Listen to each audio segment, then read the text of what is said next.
Evan Mercer was halfway through deciding whether a frozen pizza counted as a responsible dinner when a man with a camera stepped in front of him. Not beside him, not near him, directly in front of him on the sidewalk, with the confidence of a man who had either planned the interruption or had never once been punched for blocking foot traffic. Evan Mercer? Evan stopped. The stranger was tall, clean-cut, wearing a black jacket over a white t-shirt. Two people stood behind him with cameras. A third held a microphone. Across the street, a black van idled beside the curb. Evan looked at the cameras, then at the stranger. "If this is about my car warranty, I already died." The stranger smiled. "Good. You're funny when you're confused. That is not a reassuring sentence. My name is Mason Crow." Evan stared at him for 2 seconds, then 3. Oh, that changed things. Everybody under 35 with an internet connection knew Mason Crow. His channel, Impossible Money, specialized in offering ordinary people enormous amounts of money to do things that sounded easy until the rules began. A college student once made $200,000 for living in a luxury hotel for a month without using the internet. A retired firefighter won $500,000 by crossing the country without spending money. One accountant had spent 14 days inside a fake office where every object was secretly for sale and lost $40,000 because he bought the coffee machine. Evan pointed at Mason. "No." Mason blinked. "I haven't offered you anything yet. I've seen your videos." So the answer is no. $1 million. Evan stopped walking. Mason's smile widened. That was embarrassingly fast. Evan slowly turned back. "I didn't say yes. You stopped." "That's because you said $1 million. So, the number has your attention. The number has everybody's attention. If you yelled $1 million in a cemetery, 6 people would sit up." One of the camera operators laughed. Mason gestured toward a quieter section of the sidewalk. "Give me 5 minutes." Evan looked at the time. It was 5:42 on a Thursday. His only plans were frozen pizza, laundry, and avoiding an email from his student loan provider. "Fine. 5 minutes." Mason held out a hand. "You survive 30 days under one rule, and I pay you $1 million. "What rule?" "You cannot refuse a date." Evan waited. Mason waited. Traffic moved behind them. "That's it?" Evan asked. "That's the foundation. Define date. If an adult woman clearly and sincerely asks you to go on a one-on-one date with her, you have to say yes." Evan stared at Mason. Then he laughed. Not politely, not nervously. He laughed hard enough that one of the camera operators lowered the camera for a second. Mason folded his arms. "What?" "Nothing. I just didn't realize your channel had started doing charity. You think this will be easy?" "Mason, I am 27 years old. The last time a woman asked me out, she was selling tickets to a charity dinner. That counts as sales, not romance." "Exactly. I haven't been on an actual date in 18 months. "What?" Evan looked down at himself. Gray t-shirt under an old zip hoodie. Jeans. Sneakers that had reached the stage of life where they were no longer any identifiable color. He pointed at his chest. "Exhibit A." Mason looked him over. "You're not ugly. That was almost kind. You look like you were assembled from items left in a lost and found box." "There it is." Mason handed him a thin folder. The front page read, "The Yes Date Challenge. Prize, $1 million. Duration, 30 days. Evan's smile faded by maybe 5%. "Okay, what's hidden in here? You have to continue your normal life. You can't disappear to a cabin in Montana. You can't take 30 days off work and sit in your apartment. You can't deliberately avoid social contact. Reasonable. You can't ask women to ask you out. I wasn't planning to start a pyramid scheme. If you accept a date, you must actually attend and make a good faith effort. You cannot intentionally make the date so unpleasant that she cancels. Fine. You cannot reveal the challenge." Evan looked up. To anyone outside the production team until it ends. "My roommate. No. My boss. No. My mother. Especially not your mother." That sounded personal. "Our legal team has experience." Evan turned a page. "No physical contact required," he read. "Correct. The challenge never overrides consent, yours or anyone else's." That part one like, every 7 days, you'll receive an additional condition. The conditions are already written and legally deposited. We can't invent new ones halfway through because we're bored. You saying it means you've done something close to that before? No comment. Evan read for another minute. The contract was annoyingly clear. No fake invitations arranged by production. No employees pretending to be interested. No punishment for declining anything except an actual one-on-one romantic date. No requirement to kiss, touch, sleep with, or continue seeing anyone. He looked up. So, if nobody asks me out, I do nothing for 30 days and get $1 million. Mason nodded. Yes. Evan held out his hand. You have made a catastrophic business decision. Mason shook it. We'll see. Evan signed. Mason signed. A production lawyer signed. One of the camera people clapped once. That's it, Evan asked. That's it. Evan looked around. No dramatic music? We add that later. No giant check? If you make it. When I make it. Mason smiled in a way Evan did not like. Remember that sentence. That night, Evan returned to the apartment he shared with Derek Walsh and immediately found Derek on the couch eating cereal from a mixing bowl. Derek sold cars for a living and had developed the permanent expression of a man who had spent too much time saying things like, "What monthly payment are you comfortable with?" He looked at Evan. Why were you being filmed downtown? Evan stopped. The contract had been active for 42 minutes. He was already annoyed. What? I saw you on somebody's story. Cameras. Tall guy. Black jacket. Evan opened the freezer. Street interview. For what? Internet. That is not an answer. It is technically an answer. Derek lowered the spoon. Was it porn? Evan slowly turned around. Why was it your first guess? You're being evasive. I was fully dressed. That only eliminates premium porn. Evan took out the pizza. It was nothing. Derek stared at him. Evan stared back. Derek pointed the spoon at him. You're doing something stupid. Historically, yes. No, something new. Evan put the pizza in the oven. Good night, Derek. It's 6:15. Then good evening forever. The first day of the challenge passed with insulting ease. Evan woke up, showered, went to work, repaired a conference room display, replaced 2 network switches, listened to an executive blame the cloud for forgetting his password, and ate lunch at his desk. No dates. No invitations. No danger. At 5:30, Mason texted him. Day 1 complete. Evan replied, you can wire the money early if it saves paperwork. Mason sent back a single laughing emoji. Evan did not trust it. Still, that night, he opened a spreadsheet. $1 million. Even after taxes, it would change his life. Student loans gone. Credit cards gone. Emergency fund. Maybe a better apartment. Maybe travel. Maybe for once, he could make a decision without first asking what it cost. He fell asleep, imagining financial freedom. At 8:07 the next morning, Sophie Ramirez ruined everything. Sophie worked at a coffee shop 3 blocks from Evan's office. She had curly dark hair, warm brown eyes, and the kind of energy that made strangers tell her things they had not intended to tell anyone. Evan had been buying coffee from her for almost a year. They knew each other in the way people knew each other after several 190-second conversations. She knew he took cold brew even in winter. He knew she hated customers who ordered cappuccinos extra dry and then complained they were mostly foam. Morning, gray shirt, she said. Evan looked down. Gray t-shirt. I own colors. Do you? I have a blue shirt. I've never seen it. It's formal. She handed him his drink. Their fingers did not touch. Nothing dramatic happened. Then Sophie leaned against the counter and said, Hey, are you free Friday night? Evan's answer existed before thought. No. Through the front window, across the street, Mason Crow rose from behind a newspaper. He held up a bright red sign. $1 million. Evan's soul left his body, checked the contract, and came back. No reason I wouldn't be. Sophie blinked. That was a weird sentence. I'm a weird man.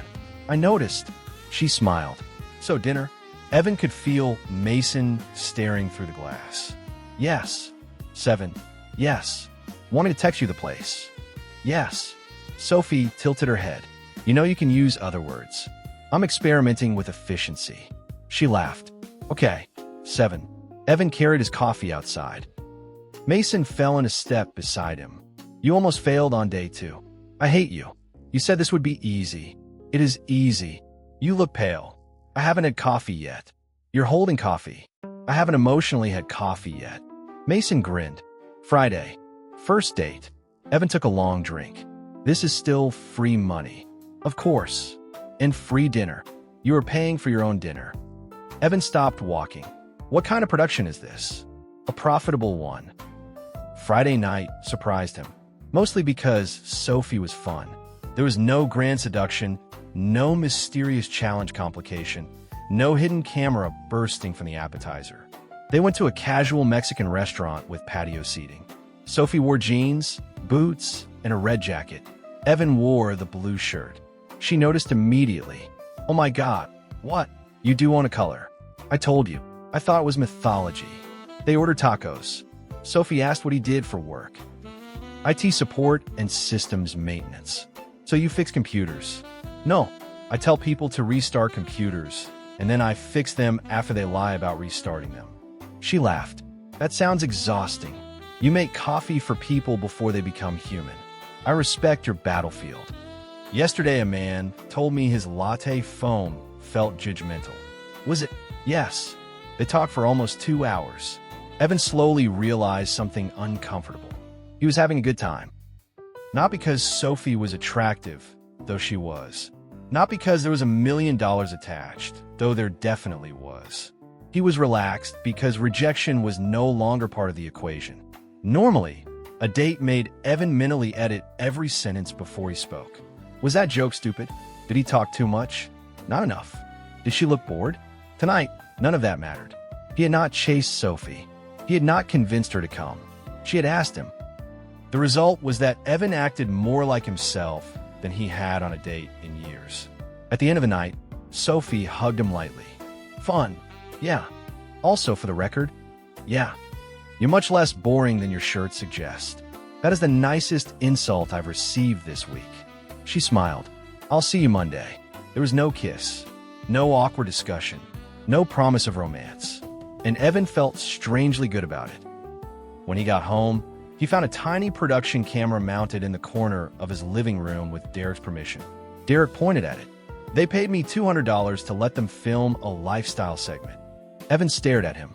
You sold our privacy for $200. I negotiated them up from $150. Evan looked at the camera. Mason, you cheap parasite. A tiny red light blinked. Derek frowned. Why do you know the guy's name? Evan froze. He introduced himself during the street interview. Derek narrowed his eyes. Evan sat down. He looked directly into the camera. One date complete. It was fun.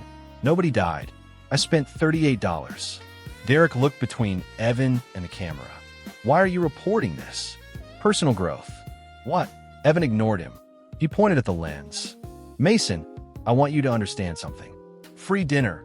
Emotionally free, not financially, because apparently your company is run by wolves. Pretty woman, good conversation, $1 million at the end. He leaned back. This challenge has no downside. His phone buzzed. He checked it. A message from a woman named Kayla, an acquaintance from a friend's birthday party 6 months earlier. Hey, random question. Sophie posted a picture of you two. You look good. Want to grab a drink sometime? Evan stopped smiling. Derek leaned over. Oh, Evan moved the phone. Derek leaned farther. Oh, go away. Is that a woman? You have met women. Is that a woman asking you out? Evan stared at the message. Then another notification appeared. Instagram. Brooke Harlow had replied to a story Sophie had tagged him in. You clean up well, IT guy? Coffee this weekend? Derek slowly put down his cereal. Evan looked at the camera.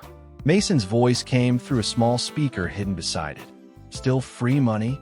Evan pointed both middle fingers at the wall. By Sunday night, Evan had been on 3 dates in 3 days. Kayla liked craft cocktails and worked in insurance. The date was pleasant, if unremarkable. Brooke Harlow was different. Brooke was 31, a personal trainer, and carried herself with the relaxed confidence of someone who knew exactly what effect she had on a room and did not need to prove it. She was tall, athletic, blonde, and had greeted Evan at a coffee shop by looking him over from shoes to hair. Better shirt. Evan glanced down. Dark green this time. I'm experiencing a textile renaissance. Don't get dramatic. You complimented me. I panicked. Brooke smiled. They talked for 40 minutes before she asked what he did outside work. Evan thought, laundry. That's not a hobby. I do it recreationally. Noigim. Sometimes I walk past one. Sports. I once played Wii tennis competitively against a child. Did you win? The child was 7. That's not what I asked. No. Brooke laughed. Then she leaned forward. Tomorrow night. Evan blinked. What about tomorrow night? We're something you can sweat in. There are sentences that enter a man's brain and immediately cause every department to stop operating. That was one of them. Evan stared at her. Brooke's mouth curved. Something wrong? No. You look like your operating system crashed. My operating system has encountered an unexpected input. Goo. She stood. 7 o'clock. I'll text you the address. Evan walked home in a state of confusion that lasted 16 minutes. Then the address arrived. Harlow Performance Fitness. He stopped in the middle of the sidewalk. No. A passerby glanced at him. Evan looked at the phone. Oh, you evil woman. The next night, Brooke worked him like he had personally offended every muscle in his body. 10 more. I've already done 10 more. That was the previous 10 more. This is fraud. Squat. My ancestors were not built for this. Your ancestors walked across continents. My immediate ancestors owned a Buick. Lower. Evan lowered. His legs trembled. Brooke stood in front of him, arms folded. Again, I can see God. Tell him you have 8 reps left. By the time the session ended, Evan's shirt was soaked and his knees had entered formal negotiations with gravity. Brooke handed him a bottle of water. You did okay. I'm going to sue you. For what? Attempted murder. You signed the waiver. Of course I did. She leaned closer. Evan became aware of several things at once. Her hair was tied back. She smelled faintly like citrus shampoo. She was smiling. You thought I meant something else when I said we're something you can sweat in. Evan drank water. No, you absolutely did. I thought perhaps you were taking me to a sauna. A romantic sauna? I don't know your hobbies. Brooke laughed. The next morning, Evan discovered stairs. He had known stairs existed before, but he had never understood them as an enemy. The elevator at work was temporarily under maintenance, which felt like a targeted act of cruelty. Evan arrived on the 4th floor 6 minutes late, holding the handrail and moving with the dignity of an 80-year-old cowboy after a long winter. Claire Donnelly stepped out of a conference room. She was carrying a tablet and a coffee. Her dark auburn hair was pinned loosely behind her head, and she wore a navy blazer over a cream blouse. She stopped when she saw him. Are you injured? No. You're walking like you were hit by a truck. Leg day. Claire raised an eyebrow. Evan kept moving, very slowly. First time in a while. How long is a while? Legally, I don't think I have to answer that. She walked beside him. Rough night? Evan glanced at her. There was just enough amusement in her eyes to make the sentence dangerous. You have no idea. Claire's gaze dropped briefly to the way he was walking, then returned to his face. Oh, Evan realized what she thought. No, not. Claire sipped her coffee. I didn't say anything. It was squats. I still didn't say anything. 80 squats. That sounds very intense. Please stop making it worse. I'm literally going to a meeting. She walked away. Evan watched her go. Then he leaned his forehead against the wall. A maintenance worker passing with a toolbox looked at him. You okay? No. Brooke appeared at Evan's office building at lunch 2 days later. That was when things became dangerous. Not challenge dangerous. Reputation dangerous. She had borrowed Evan's water bottle after the workout because her own had cracked, and now she was returning it. Evan met her in the lobby. You could have kept it. It says Westbridge Municipal Tech Expo 2019. Limited edition. It was free. Limited free edition. Brooke held it out. Also, you left your dignity at the gym, but I couldn't carry that. Too heavy. Too small. Cruel. She laughed and hugged him. It was quick, normal, friendly, the exact kind of hug that could have meant nothing. Unfortunately, Claire walked into the lobby at that moment with 2 co-workers. Evan saw her over Brooke's shoulder. Claire saw him. Then Brooke let go and patted Evan once on the chest. Tomorrow, Evan's brain screamed. Brooke was referring to a group fitness session they had discussed, but Claire did not know that. Maybe, Evan said carefully. Brooke grinned. Don't be scared. Then she left. Silence. Evan turned. Claire was looking at him. One coworker was pretending to check an email with the intensity of someone defusing a bomb. The other had no shame at all. Evan, he said. My man. Evan closed his eyes. Don't. Claire's mouth twitched. I'm going upstairs. I can explain. She stopped. That was a mistake. Evan had not planned for the sentence after that. Claire waited. Evan opened his mouth. The challenge was secret. Brooke was not his girlfriend. They had gone for coffee, then to a gym. And yes, she had asked him. And yes, there had been another date. And another. Everything true sounded worse. Claire tilted her head. Well, Evan said. She returned my water bottle. The shameless co-worker nodded solemnly. Classic. Claire laughed once and walked toward the elevators. By 3 p.m., someone in finance had apparently described Evan as quietly dangerous. By 4 o'clock, an engineer asked whether he had always been like this. At 4:17, Derek texted him. Bro, WTF are you doing? Evan replied, working. Derek, Melissa from accounting knows a guy who knows a girl who saw you with a blonde. Evan stared at the screen. Derek, you have lore now. At home, Derek conducted an interrogation. He had moved a dining chair under the kitchen light. Seat. No, sit down. I live here. So do I sit. Evan opened the fridge. Derek slapped a hand on the door. I have known you for 6 years. Congratulations. Last year, you got 1 Tinder like. I regret telling you that. You took a screenshot. I was going through a difficult time. You bought beer. It was a celebration. Now, Derek said, in 1 week, I have seen 3 separate women message you. 1 woman hugged you at your office, and there are rumors coming from people I do not even know. Evan took a slow breath. I've been trying new things. Derek stared at him. What things? Socializing. No. Hair conditioner. No. Become irresistible in 7 days. No. Hypnosis. No. Pheromone spray. That is not real. Cult. Still no. Derek leaned closer. Then explain.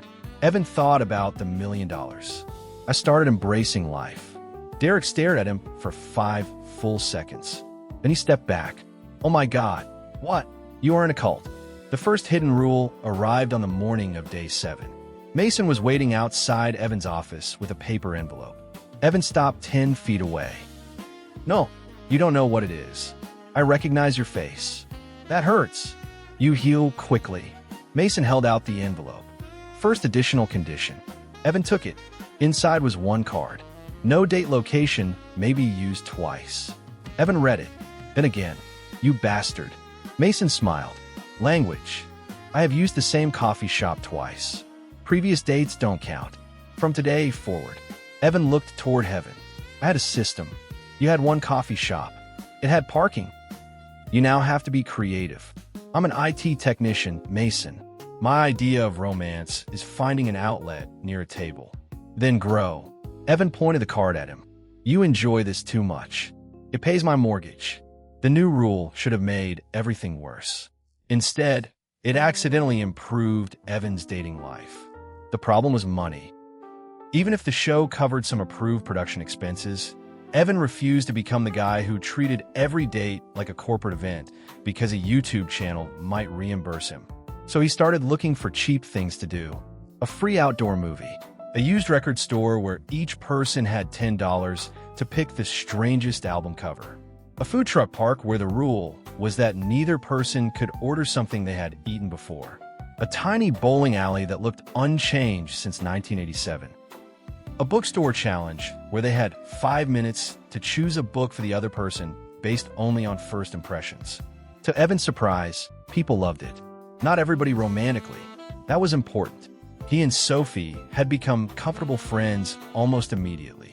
Kayla had fun, but clearly had more chemistry with the bartender than with Evan. One date ended with both people agreeing they were probably never going to see each other again and still rating the taco truck excellent. The challenge was not turning Evan into a seducer. It was turning him into someone who actually did things. That frightened him more. Brooke took credit anyway. "You're welcome," she said. They were standing in a department store while she held 3 shirts over one arm. "For what?" This is a shirt. This is adulthood. I have shirts. You have fabric with neck holes. My shirts function.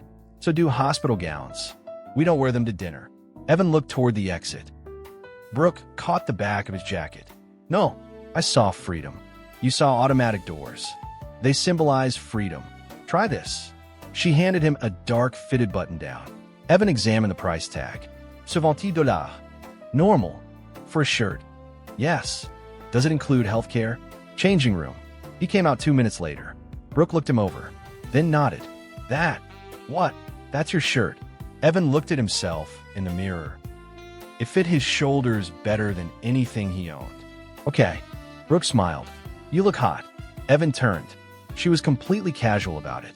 He was not. "Can you not say things like that while my nervous system is learning a new environment? You're adorable when overloaded. I preferred attempted murder." "Turn around." "What?" "Let me see the fit." This is getting dangerously close to a workplace violation. Except neither of us works here. Brooke laughed. He bought the shirt. He also got a haircut. Not because Brooke told him to. Because Claire had once said, 3 months earlier, that his hair looked like it had a complicated relationship with gravity. He had pretended not to remember. He remembered.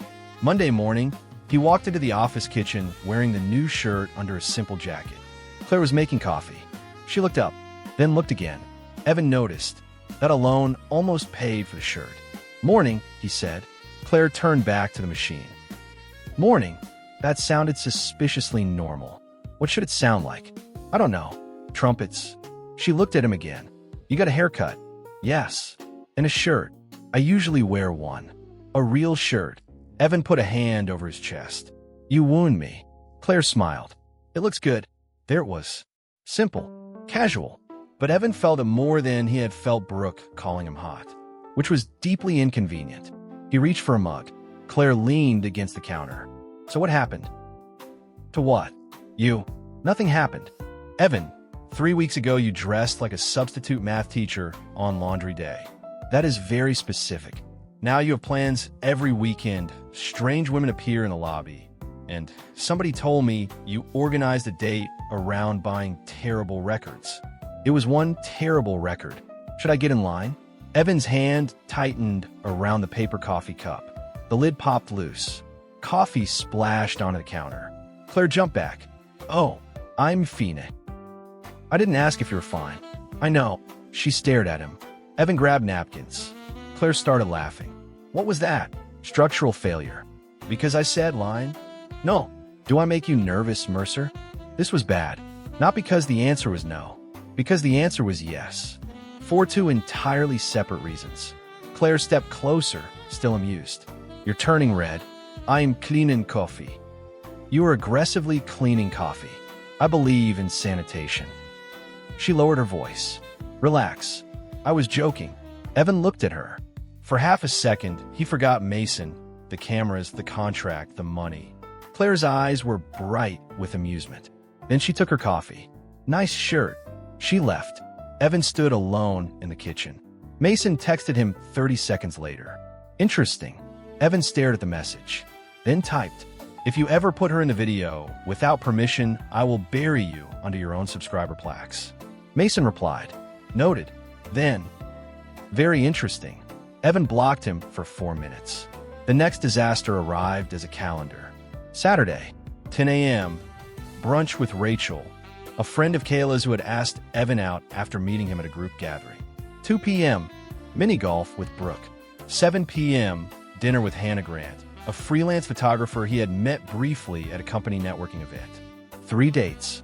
One day, Evan showed the schedule to Derek without explaining why it existed. Derek stared, then looked at Evan. Then back at the phone. "I hate you." "Why?" "I don't know yet." "Helpful." "How are you doing this?" "Doing what?" "This." Derek slapped the phone lightly. You are not rich. Correct. You are not famous. Correct. You do not own a motorcycle. I feel like that one is less important than you think. You work in IT. That is sometimes considered employment. Derek dropped onto the couch. What changed? Evan thought about it. The answer was uncomfortable. I started saying yes. Derek stared. That's it. Basically. To what? Evan looked at him. Stuff. Derek nodded slowly. That is the worst advice I have ever heard. Saturday began perfectly. That was the problem. At 9:55, Evan arrived for brunch at a small place called Sunnyside. Rachel texted at 10:01. Parking. 2 minutes. At 10:07, there is literally no parking. At 10:16, found a spot. Walking.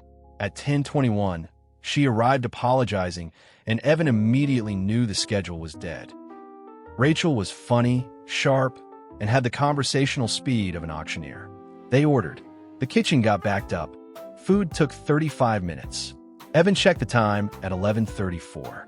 Still fine. Mostly. At 12:12, Rachel ordered dessert. Evan's soul screamed. He smiled. You want to split it? Absolutely. Challenge rules did not require him to spend an unlimited amount of time on a date. But he also refused to become a jerk just to protect the schedule. At 12:46, they finally left. Rachel hugged him. That was fun. Yeah, maybe again. Evan's blood pressure moved, but she had not formally asked for another date. Text me, he said, then immediately wondered whether that counted as encouraging an invitation. Across the street, inside a parked van, Mason gave him a thumbs up. Evan wanted to throw a brick. He reached mini golf at 1:58. Brooke was already there. Late. 2 minutes early. You look stressed. I love leisure. You look like leisure is holding your family hostage. They started. Brooke was competitive, not playful competitive. Va crime is competitive. On the fourth hole, Evan's phone buzzed. Hannah, tiny issue. The restaurant called. Private event tonight. Can we switch to Bell and Finch? Same neighborhood. Evan stared. Bell and Finch was one street from the mini golf course. Problem? Brooke asked. No, you said that like a hostage. Everything is great. Brooke took her shot. Hole in one. She raised both arms. Yes, you are unbearable. You love it. Strong word. Your face says otherwise. My face is dehydrated. At 2:46, disaster number 2 arrived. A child's birthday party started on the course ahead of them. 12 children. 1 hole. Infinite time. Brooke leaned on her club. This might take a while. Evan looked at the time, then at the children, then at the sky, where no helpful meteor appeared. At 3:10, Hannah texted again. Actually, I'm already downtown shooting. If you're nearby, want to meet earlier? Maybe 5:30? Evan's eye twitched. Brooke noticed. Who keeps texting? Life. Life wants you badly. You have no idea. At 3:42, mini golf ended. Brooke had won by 11 strokes and celebrated as if receiving a national medal. You owe me. We did not bet. We should have. That is not how debt works. She looked at him. Coffee. Evan froze. Brooke smiled slowly. After this. That was dangerously close to another date. But because they were already on the same date, continuing for coffee was simply continuing the existing one. Probably. Evan glanced toward a nearby production camera operator disguised very badly as a tourist. The operator gave a tiny nod. Fine, Evan said. Brooke grinned. Scared? Of caffeine? Never. They walked toward a coffee shop. Evan stopped at the door. He had been there with Kayla 4 days earlier. Hidden rule. No repeated location. No. Brooke looked at him. What? Not this place. What? Evan thought fast. I hate their chairs. Brooke looked through the window. They're normal chairs. Emotionally. No. You're the weirdest man I've met this month. Only this month? That remains under review. They walked another block. The next cafe had a line out the door. Another block. A small bakery cafe. Fine. At 4:18, Evan got a message from Hannah. Wrapped early. I am starving. 5. Evan looked at Brooke. Brooke was eating a pastry slowly. Too slowly. Everything okay? She asked. Perfect. You're right. Eye is twitching. Vitamin deficiency. At 4:41, Brooke stood. I should go. Evan nearly hugged her from relief. Then she actually hugged him. Fun. Yeah.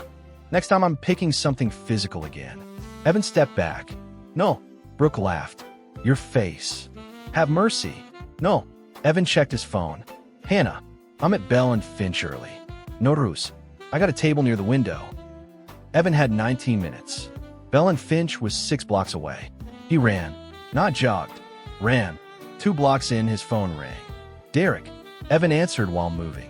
What? Where are you? Busy. I need the spare key. What? I locked mine in the apartment. Ow. Focus on solutions. I'm downtown. I can come to you. No. What?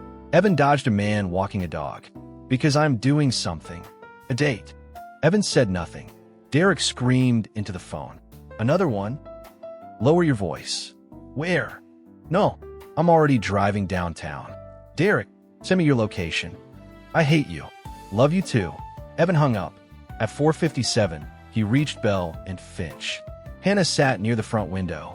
She was 30, with short black hair and a camera bag beside her chair. She wore a leather jacket over a white top and had the observant expression of someone who spent her life noticing what everybody else hoped nobody noticed. Evan stepped inside. Hannah looked at him. You ran here? No, you are breathing like a hunted animal. I walk intensely. She smiled. I like you already. Evan sat, then looked out the window. Across the street, he saw Brooke. She was standing outside a boutique. Evan's body went cold. Brooke had apparently not gone home. She was checking something on her phone. Then she looked toward Bell and Finch. Evan dropped below the window. Hannah stared at him. What are you doing? Shoelace. You're wearing loafers. Evan looked down. Damn Brooke and her shopping advice. My ankle. Did it fall off? Minor issue. Hannah slowly leaned sideways to see out the window. Evan sat back up immediately. Tell me about photography. She laughed. Okay. His phone buzzed. Derek, I'm here. Evan closed his eyes. Then, where are you? Then, wait. Is that Brooke? Evan looked outside. Derek's car rolled past Brooke at approximately 3 miles per hour. Derek was staring out the passenger side window like a wildlife documentary host. Evan texted, Do not stop. Derek, why is Brooke here? Evan, go home. Derek, is this a double date situation? Evan, no. Derek, are you cheating? Evan, on who? Derek, good question. Hannah watched him type. Emergency. My roommate has become a journalist. Serious condition. Terminal. The waiter came. They ordered. Evan began to relax. Then Hannah's eyes shifted past him. Oh, funny. Evan stopped breathing. What? I know her. Who? She nodded toward the window. Brooke was now entering the boutique across the street. Harlow. Brooke Harlow. We did a fitness brand shoot last year. Evan smiled too quickly. Small world. You know her? No, that was a lie. Not prohibited by the Day 14 rule yet, but still stupid. Hannah narrowed her eyes. You said that weird. I say most things weird. Fair. Evan's phone buzzed again. Derek, I parked. Evan, why? Derek, key. Evan, I'll bring it out. Hannah looked at him. You really do have an emergency. 2 minutes. He stood, then froze. Brooke exited the boutique. Derek appeared from the opposite direction. They recognized each other. Of course they did. Derek had met Brooke once outside Evan's apartment when she dropped off a resistance band Evan had left at the gym. Derek waved. Brooke waved back. Evan watched through the window as Derek pointed toward Bell and Finch. No, Evan Guisperth. Hannah looked up. What? Nothing. Outside, Brooke turned toward the restaurant. Evan moved. He did not go through the front. He went toward the back hallway. Bathroom, he told Hannah. You just said you were bringing out a key. Bathroom key. She stared. He kept moving. The hallway ended beside the kitchen. There was an employees only door. Evan opened it. A server carrying plates nearly collided with him. Sir, saw the... He stepped sideways, directly into the kitchen. A cook shouted. A dishwasher looked up, and sitting on a box of canned tomatoes beside the back door, eating French fries from paper cup, was Mason Crow. Evan stopped. Mason chewed. Evan pointed at him. Why are you here? Mason swallowed. Content. Evan stared at him with the pure concentration of a man considering whether $1 million was enough to avoid homicide. You knew this would happen. I hope. Brooke is outside. I know. Derek is outside. I know. Hannah is at the table. I know. Mason ate another fry. You're doing great. I'm in a kitchen. Yes. On a date. Yes. While another date is walking toward the restaurant. Technically, Brooke's date is over. That sentence does not help me. Mason offered him a fry. Evan slapped the cup away. The fries scattered. A cook shouted, "Hey." Mason looked offended. Those were good. Evan ran through the back door. He came out in the alley. Derek was there. Of course he was. "Bro, what are you doing?" "Looking for you." "Why are you in an alley?" "I saw a cameraman come back here." Evan's face changed. Derek noticed. "Wait. No. Why are there cameramen following you?" "They aren't. I literally saw one." "Influencers. What does that mean?" "It means go home." Brooke's voice came from the mouth of the alley. "Evan." Evan closed his eyes. Derek whispered, "Oh my God." Brooke walked in. She looked at Evan. Then Derek. Then the restaurant back door. Then Evan again. "You ran out the back of a restaurant?" "No. You're standing behind a restaurant." "I came around." "What?" "Air. This alley smells like old onions." Derek made a choking noise that was definitely laughter. Brooke looked at him. "What's funny?" "Nothing.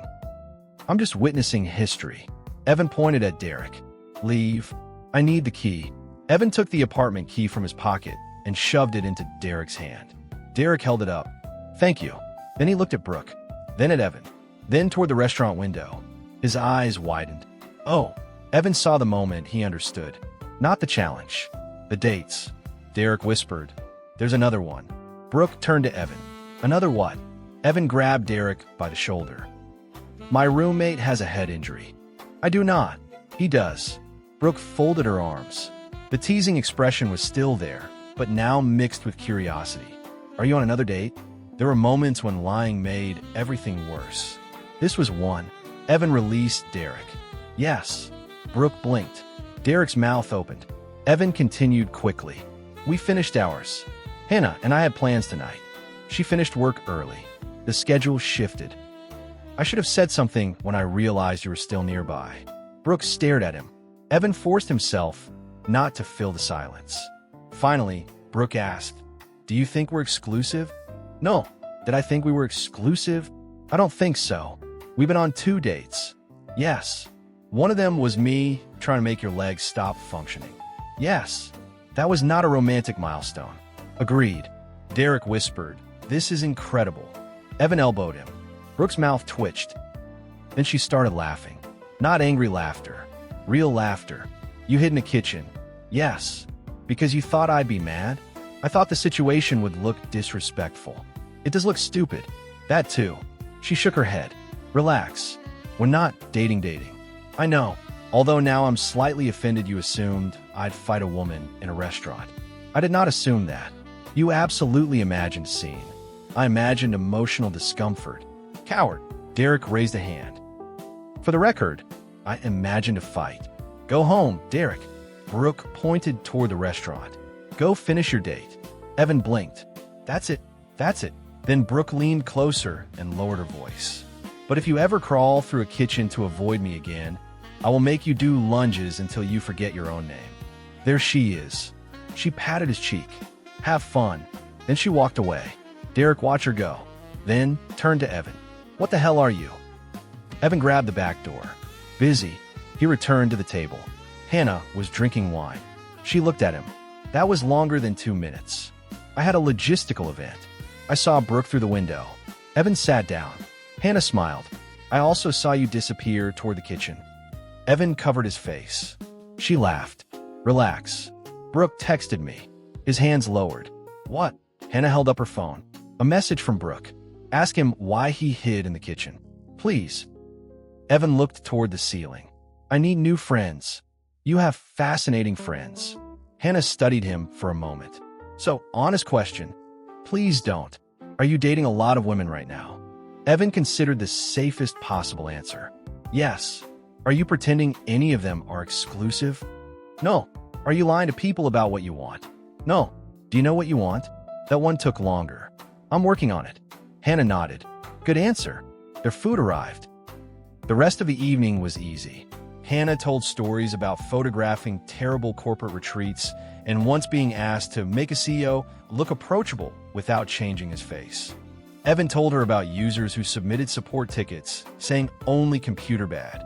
At 7:40, someone tapped the window. Derek. Evan closed his eyes. Derek held up the spare key and mouthed, "Thank you." Then, with both hands, he gave Evan 2 thumbs up. Hannah laughed so hard she nearly spilled her drink. Evan pointed toward the street.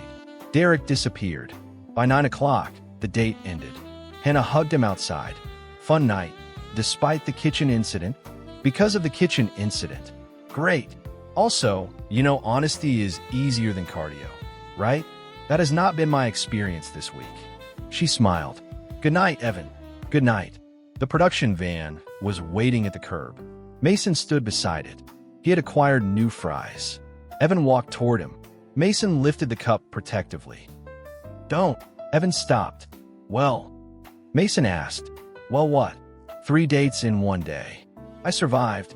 You also entered a commercial kitchen without permission. Delete that footage. No, I will sue. Our contract contains a kitchen clause. There is no kitchen clause. There might be. You're lying. Yes. Evan looked down the street. Brooke was gone. Hannah was gone. Derek was gone. Nobody was angry. Nobody had been deceived into thinking they had an exclusive relationship. The entire disaster had ended with laughter. He exhaled. Mason watched him. You handled it better than I expected. That sounded almost sincere. Don't get used to it. Evan looked at him. Why do I feel like this is getting worse? Mason smiled. Because you're learning. Learning what? That the challenge was never about whether women would ask you out. Evan frowned. What was it about? Mason opened the van door. See you next week. Coward. Mason got in. Evan returned home just after 10. The apartment was dark except for one lamp. Derek sat in the center of the living room, waiting. Evan shut the door. No, Derek stood. Then, very slowly, he got down on both knees. Evan stared at him. What are you doing? Derek raised both hands. Teach me. Teach you what? Whatever dark magic this is. Evan stepped around him. I'm going to bed. Derek rotated on his knees to follow him. I saw 3 women today. I am aware. 1 hugged you. Yes. 1 threatened you with lunges. Yes. 1 watched you crawl through a restaurant kitchen and still finish dinner with you. Evan stopped. Derek pointed at him like a prosecutor delivering the final argument. You used to celebrate Tinder likes. That was one time. You bought imported beer. It was on sale. Teach me. There is nothing to teach. There is clearly something. Evan looked at his friend, then at the tiny production camera in the corner. The red light was on. Mason was definitely going to use this. Evan smiled. Fiend it. Derek leaned forward. Evan said, Step 1. Yes. Buy a shirt. Derek's face fell. That's your secret? No. What's step 2? Evan walked toward his room. Stop asking me questions. That can't be the system. Good night. Evan. Evan shut his bedroom door. For the first time since the challenge began, he did not immediately think about the $1 million. He thought about the past week. He had gone from 1 date in 18 months to a schedule that required logistics. He had bought clothes that actually fit. He had gotten a haircut. He had stopped rehearsing every sentence before saying it. He had been embarrassed, exhausted, confused, flirted with, threatened by exercise, and forced through a restaurant kitchen. And somehow, impossibly, he was having fun. His phone buzzed. A message from Claire. Nice shirt today, by the way. I forgot to say it without causing a coffee emergency. Evan stared at the screen, then smiled. He typed, Thank you. Next time I'll use a mug rated for emotional pressure. 3 dots appeared. Claire, there's going to be a next time? Evan stared. His heart did something extremely unhelpful. He typed 3 different replies. Deleted all of them. Then, I work here. Statistically, yes. Claire, coward. Evan laughed quietly. Another message arrived. Mason, day 9. You're getting popular. Evan's smile disappeared. He looked at the ceiling. No, the phone buzzed again. Mason, sleep well. Evan threw the phone onto the bed. From the other side of the wall, Derek shouted, "Is step 3 conditioner?" Evan shouted back, "Go to sleep." A pause. Then Derek, "That's not a no." Evan lay back, covered his face with both hands, and started laughing. The challenge had 21 days left. For the first time, $1 million did not feel like free money. By Monday morning, Evan had developed a new survival instinct.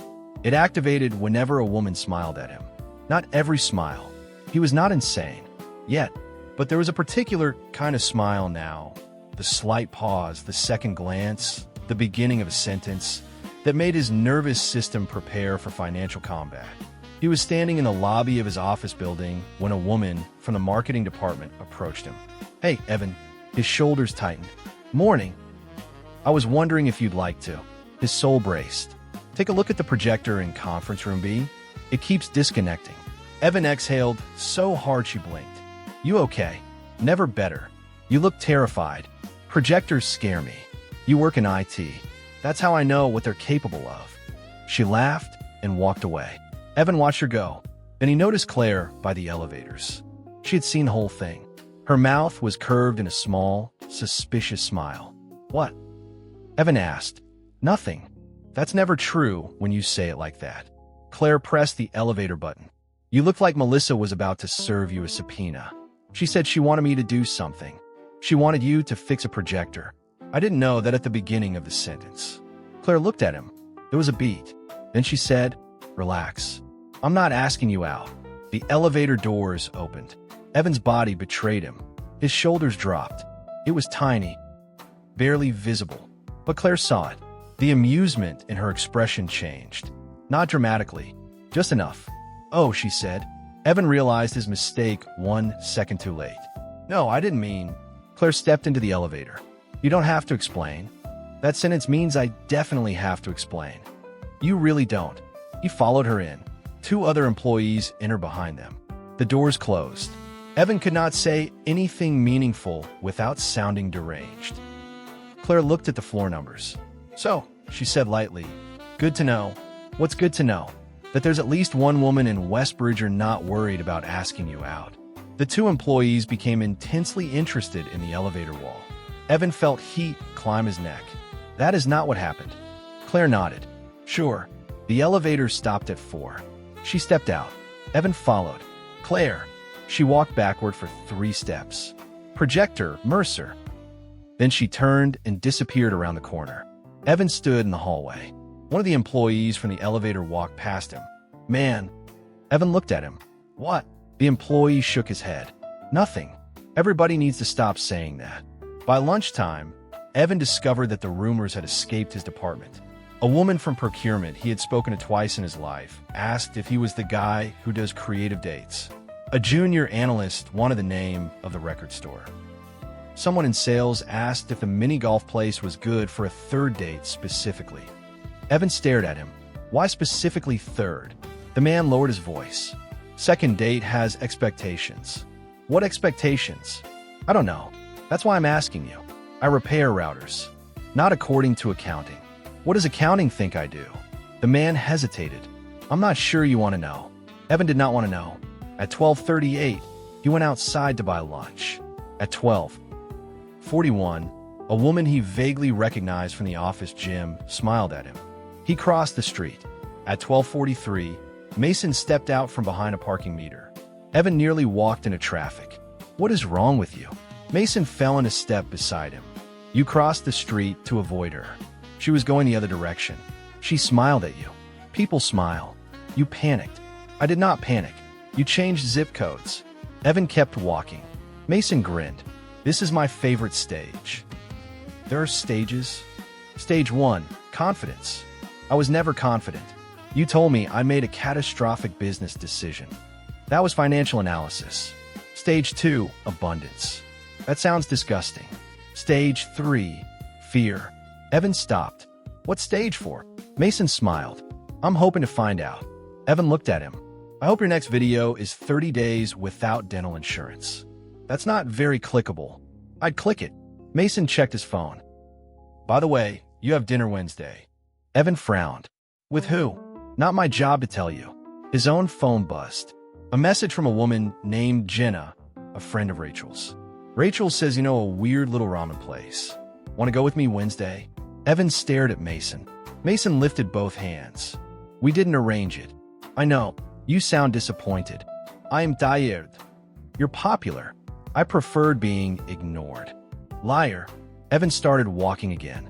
Mason followed. You know what's funny? No. You're doing better now because you stopped trying to impress anyone. That's not funny. It is to me. Everything is funny to you. Occupational requirement. Evan looked back toward the office. Claire was visible through the lobby glass, talking to another manager. His stomach tightened. Mason followed his gaze. Evan immediately looked away. No, I didn't say anything. You made a sound. I breathed. You breathed judgmentally. Mason smiled. Interesting. I will throw you into a fountain. You have to catch me. I've been training. Brooke would be proud. Wednesday's date with Jenna should have been easy. She was funny, easygoing, and had chosen the ramen place herself after Evan mentioned it to Rachel. The restaurant was small, loud, and decorated with old Japanese movie posters. Evan had never used it for a date before. Rule safe, financially safe, emotionally manageable. Then Jenna rested her chin on one hand and asked, "Can I ask you something?" Evan's chopsticks stopped halfway to his mouth. Depends. Why are you suddenly dating everybody? He lowered the noodles. I'm not dating everybody. That sounded defensive. I am dating a statistically unusual number of people. She laughed. Rachel said you're nice. Rachel is reckless with compliments. She also said you seem surprised every time someone asks you out. That is accurate. Why? Evan thought about the contract. Because this is not historically normal for me. Jenna studied him. Really? Really? Huh. What? You have a reputation now. Evan closed his eyes. No. Oh yes. I don't want a reputation. That's not how reputations work. What is the reputation? Jenna smiled. That you're fun. Evan opened his eyes. That's it. What were you expecting? I don't know. Something involving the phrase local menace. No. People say you actually plan things. You listen. You don't spend the whole date talking about yourself. You're funny. That sounds suspiciously healthy. Disappointed? Deeply. I was hoping for a leather jacket and a mysterious criminal past. You couldn't pull off mysterious. That hurts. You explain your jokes when people don't laugh. That happened once. You just proved my point. Evan laughed. The date ended well. No fireworks. No promises. Just a good dinner. As he walked back toward the parking garage, he realized the challenge had done something deeply unfair. It had given him evidence that he had not been doomed. For years, Evan had quietly assumed that dating was something other people were naturally better at. He had not thought of himself as ugly. He had not thought of himself as unlovable. He had simply thought of himself as forgettable. Now people remembered him. And the most annoying part was that he had not become a different person. He had bought better shirts. He had stopped hiding. Apparently, that had been enough to create a logistical crisis. His phone buzzed. Claire.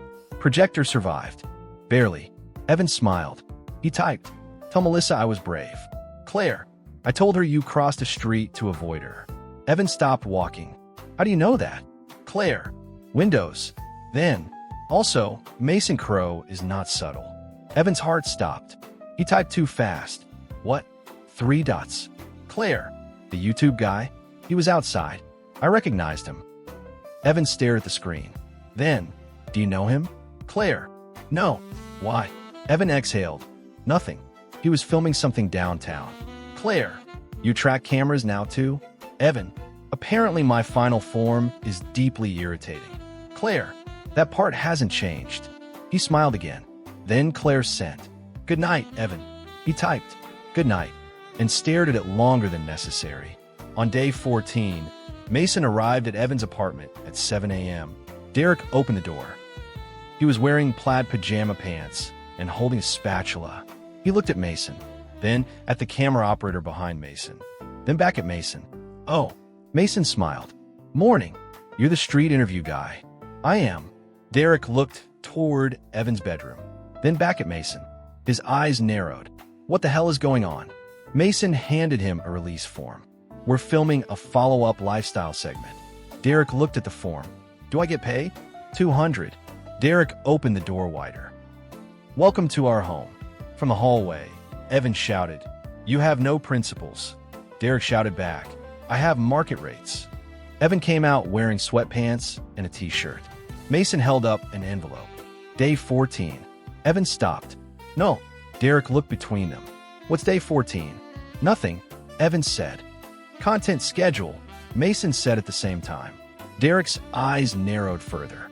Evan took the envelope. The card inside read, If your date asks why you agreed to go out with her, you may not lie. You still may not reveal the challenge. Evan read it once, then slowly looked up. That is evil. Mason smiled. It's honest. It is weaponized honesty. Derek walked closer. What does it say? Evan flipped the card over. Production notes. Why do you look like you've been diagnosed? Because he schedules early. Mason checked his watch. You have breakfast at 8. Evan stared. With who? His phone buzzed. A message from Jenna. Have fun Wednesday. Want to try that weird breakfast place you mentioned sometime? Evan looked at Mason. Mason looked innocent. Evan pointed at him. You're enjoying this. Immensely. The new rule did not matter at breakfast.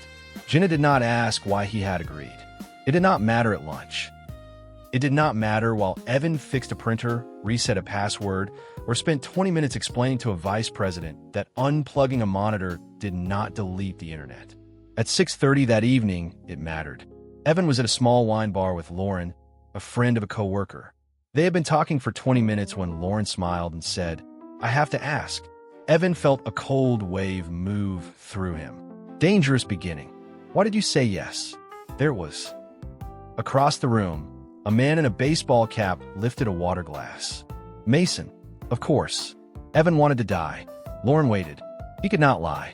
He could not reveal the challenge. He could not say, because a millionaire YouTuber will give me $1 million if I survive another 16 days. He took a breath. Because refusing you would have cost me something that could change my life. Lauren went still.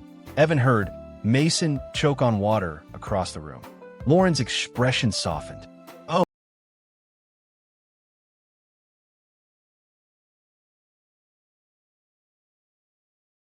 Not answer honestly without revealing the challenge. I intended it accurately. That somehow made it worse. For me too. She laughed. You're strange. I've been told. So what exactly would you have lost? Evan picked up his drink. An opportunity. What kind? A very large one. Lauren smiled slowly. Now you're being mysterious. I promise I'm not enjoying it. Across the room, Mason had both hands over his face. Evan glared at him. Lauren followed his gaze. Do you know that guy? No. Mason lowered his hands. Evan corrected himself. I mean, yes. Lauren laughed. You are terrible at this. You have no idea. The next date was worse. A woman named Paige asked the same question over dessert. Why'd you agree to go out with me? Evan stared at the cheesecake. Because saying no would have been one of the most expensive mistakes of my life. Paige blinked, then smiled. That is smooth. It is not. It absolutely is. I'm begging you not to interpret it that way. Why? Because I'm trying to survive. She laughed. You make dating sound like a hostage negotiation. Evan looked directly at a production camera hidden behind a decorative plant. It is. By the third time it happened, Mason's editing team had apparently started a private group chat titled Things Evan Says That Sound Like Proposals. Evan learned this because Mason accidentally sent him a screenshot. The list included, refusing you would cost me my future. I have too much at stake to say no. You have no idea how important it is that I'm here. This could change my life. Evan called Mason. You're a bad person. Mason answered immediately. Hi, Evan. Delete the group chat. No, your employees are mocking me. They're documenting history. I sound insane. You sound romantic. I sound like a man who swallowed a greeting card. Engagement is going to be incredible. You are not using any footage without their consent. Obviously, Evan paused. Good. Still a bad person? Yes. Fair. The real disaster happened at work. Claire was walking through the lobby when Evan finished an early dinner at the cafe next door with a woman named Mia.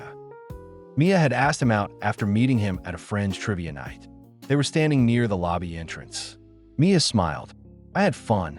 Me too. Can I ask one thing? Evan saw Claire approaching behind her. His stomach dropped. Sure.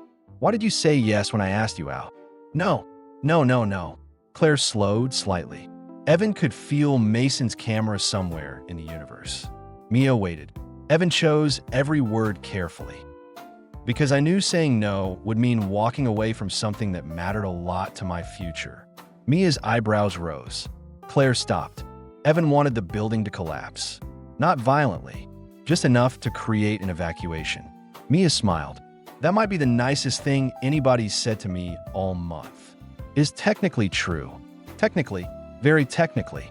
She laughed and hugged him. Good night, Evan. Good night. She walked away. Evan remained still. Claire approached. Wow. He turned. Please don't. I didn't say anything. You said wow.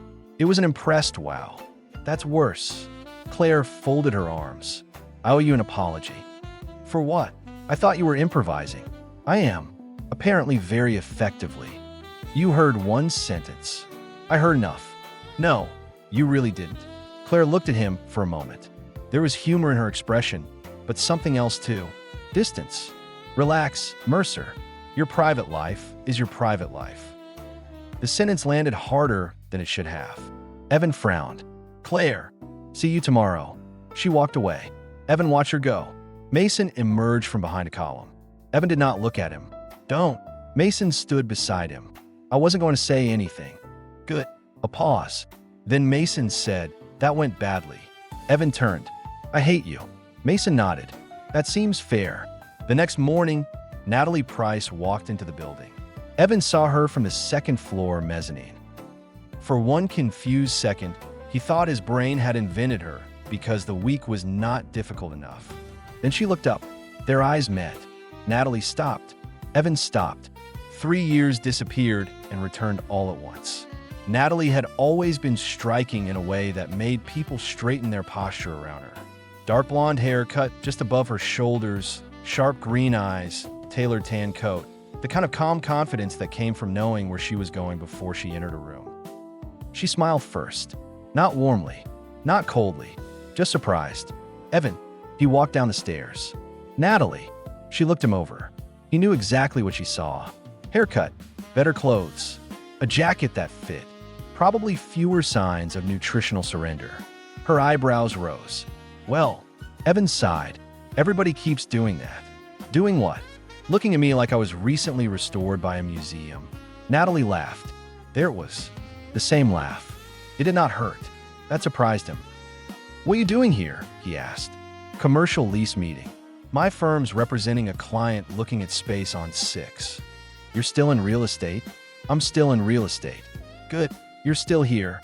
I'm still here. Natalie looked around. IT. Systems and infrastructure now. That sounds more expensive. It means I'm allowed to be annoyed by larger machines. She smiled. Then Claire approached from the corridor. Evan, do you have a second? The vendor call. She stopped.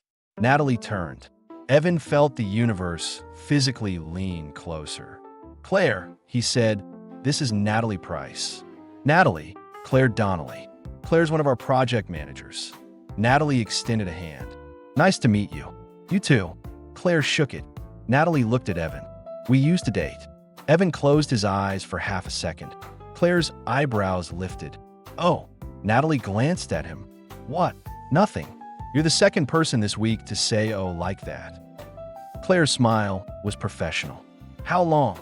3 years, Natalie said. Not for 3 years. Evan corrected quickly. 3 years ago. Natalie laughed. Yes. Important distinction.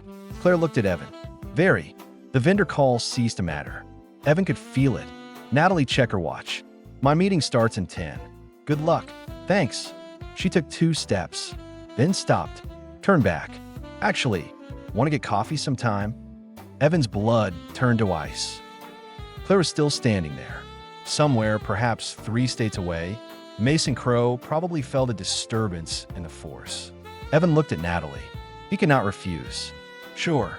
Claire's face did not change. That was worse than if it had. Natalie smiled. Text me. Same number. Okay. She looked at Claire. Nice meeting you. You too. Natalie walked away. Silence. Evan turned toward Claire. Claire looked at her tablet. Vendor call in 5. Claire. She began walking. He followed. It's coffee. I know what coffee is. We're not getting back together. I didn't ask. You're doing the thing where you don't ask very loudly. Claire stopped. Her expression was still calm. Evan, you don't owe me an explanation. That was the problem. He wanted to over one. He wanted her to care enough to demand it. Instead, she gave him a polite smile. Have fun. Then she walked into the conference room. Evan stood outside. His phone buzzed. Mason. I heard. Evan typed. How? Mason. Derek. Evan stared. Then, why does Derek have your number? Mason. Content. Evan called Derek. Derek answered. Before you get mad. Why do you have Mason's number? Networking. You sell used Hondas. I sell relationships. You told him my ex asked me out? There are cameras in our living room. Then why did he need you? Derek paused. He likes my commentary. Evan hung up. Coffee with Natalie happened 2 days later. Evan chose a small cafe in an old converted train station. He had never taken anyone there. Rule safe. Natalie arrived exactly on time. She sat across from him. For the first 5 minutes, they discussed work. For the next 5, mutual friends. Then Natalie put down her cup. Okay. Evan sighed. Here it comes. What happened to you? Nothing happened to me. You own a jacket. I owned jackets before. You owned one jacket. It had a software company logo on it. It was warm. You have a haircut. People keep noticing that. You made a reservation. That feels unfair. Natalie smiled. You're different. Evan looked at his coffee. I don't think I am. You are. Maybe I'm just sleeping more. You used to answer every question with whatever. That is an exaggeration. Where do you want to eat? Whatever. Evan winced. What movie? Whatever. That was different. Where do you want to live in 5 years? He said nothing. Natalie leaned back. That one was, I don't know, wherever. I was 24. I know. Her voice was not angry. That made it easier and harder. Natalie looked out the window. I didn't leave because you were broke. I know. I didn't leave because you worked in IT. I know. I didn't leave because you wore terrible shirts. That one would have been valid. She smiled. Then her expression softened. I left because being with you felt like standing in a waiting room. Evan looked at her. You were always waiting for your life to start. Better job, more money, better timing, more confidence, whatever. He almost laughed at the last word. Natalie continued. And if I asked what you wanted, you'd say you were fine. I was fine. Exactly. That landed. Evan looked down. Outside the cafe window, Mason stood beside a newspaper box pretending to read a map upside down. Evan stared at him. Natalie followed his gaze. Do you know that man? Evan looked back at her. Yes. She waited. He could not explain. He's professionally irritating. That sounds like a story. It is. Can you tell me? Not yet. Natalie studied him. Interesting. What? Old Evan would have made up something easier. He smiled faintly. I'm trying not to do that. Good. They talked another half hour. There was no attempt to revive the relationship. No old sparks suddenly becoming destiny. There was affection, history, a little embarrassment, and relief. When he stood to leave, Natalie looked at him again. Whoever did this to you, thank them. Evan looked through the window. Mason saw him. Mason grinned and waved. Evan raised one middle finger. Natalie burst out laughing. Oh, I definitely want that story. One day. Deal. She hugged him. It felt like closing a book he had left face down for 3 years. Not reopening it. When Evan returned to work, Claire barely spoke to him. Not rudely. That would have been easier. She was professional, efficient, polite. Morning. Can you send me the updated deployment schedule? Thanks. Meeting moved to 2. No jokes. No coffee comments.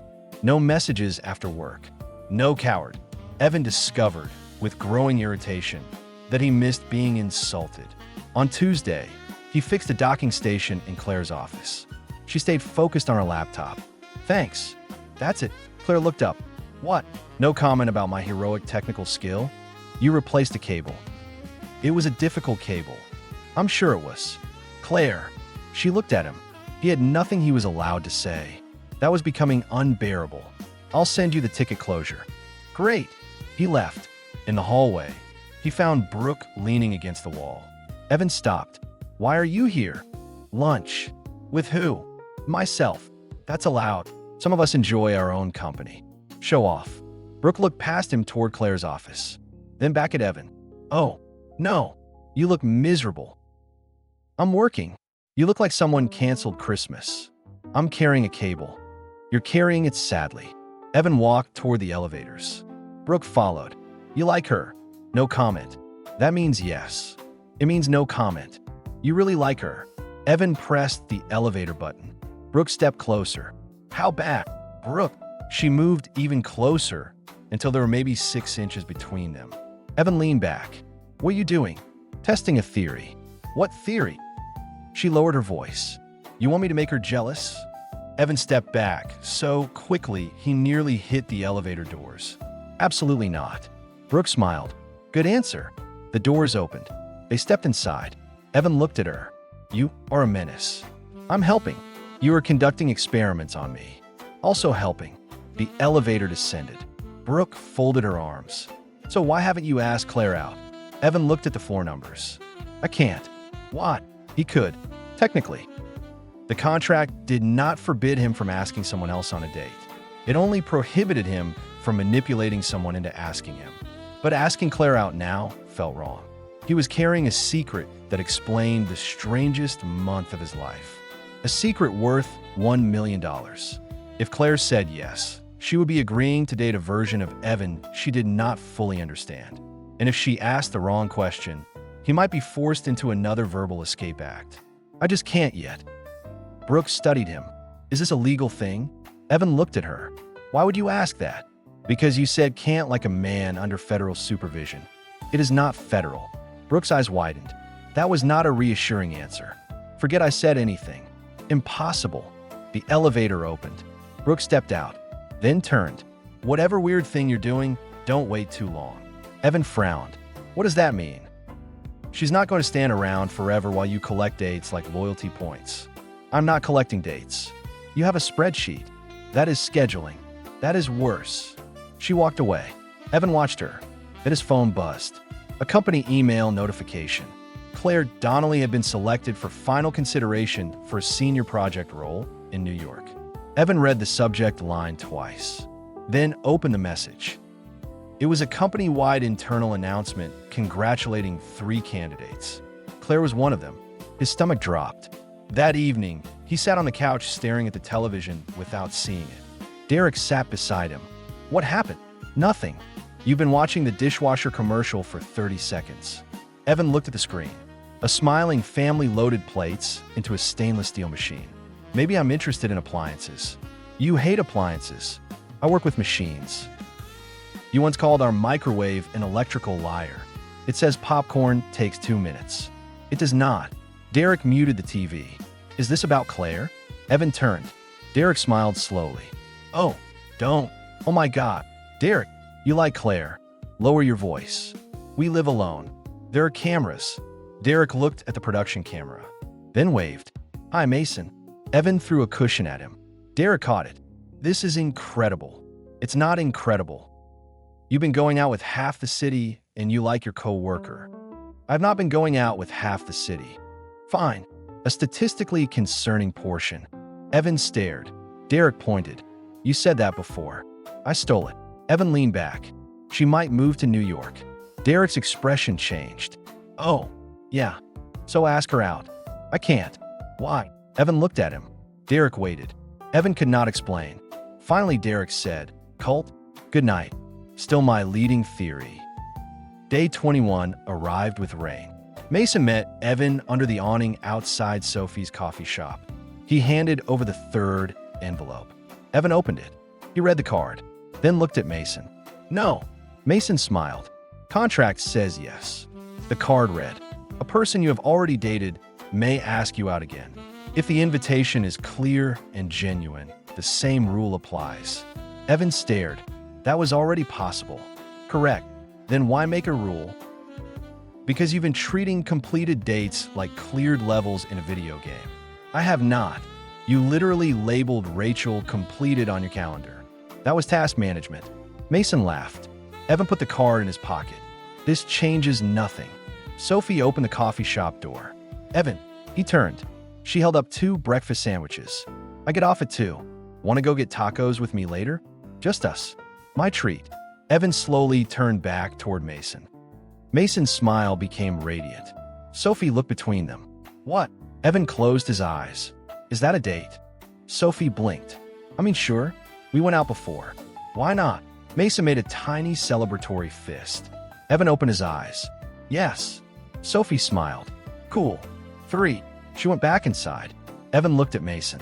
You planned that. I swear I did not. You were standing here. I knew she worked here. You knew the probability. I understand television. Evan pointed at him. One day, your own instincts will destroy you. Hopefully on camera. The taco date with Sophie was not a date in any meaningful romantic sense. It became that clear within 4 minutes. Sophie stole one of Evan's chips. Evan stole it back. She slapped his hand. He told her about a customer at work who had submitted an IT ticket with a photograph of a printer and the words, "Please advise." Sophie nearly choked laughing. Then she looked at him. You're in love with Claire. Evan dropped a chip. What? Wow. No. That reaction was so loud. I said one word. Your whole face said 12. Evan drank water. I'm not in love with Claire. Okay. I like her. Okay. Those are different. Sure. We haven't even dated. Tragic. Sophie. She grinned. I knew it. Ow. You mention her constantly. I do not. You told me she insulted your shirts. That was relevant. You told me she said your haircut looked good. Context. You told me she called you a coward over text. That was funny. You are smiling right now. Evan stopped smiling. Sophie pointed at him. Too late. He looked away. Sophie leaned forward. So ask her out. I can't yet. Her smile faded slightly. What? Evan hesitated. Complicated. Girlfriend? No. Secret wife? No. Witness protection? No. Religious vow? No. Sexually transmitted curse? Evan stared at her. What kind of coffee shop do you work at? People tell me things. He laughed despite himself. Sophie's expression softened. Whatever it is, don't be stupid. That is broad advice. It's intentionally reusable. At that exact moment, Derek entered the taco place. He stopped when he saw them. Sophie saw him. Evan saw Sophie see him. And something deeply dangerous entered her expression. Derek walked over. Hey, Sophie said. Derek looked at Evan, then at Sophie, then at the table.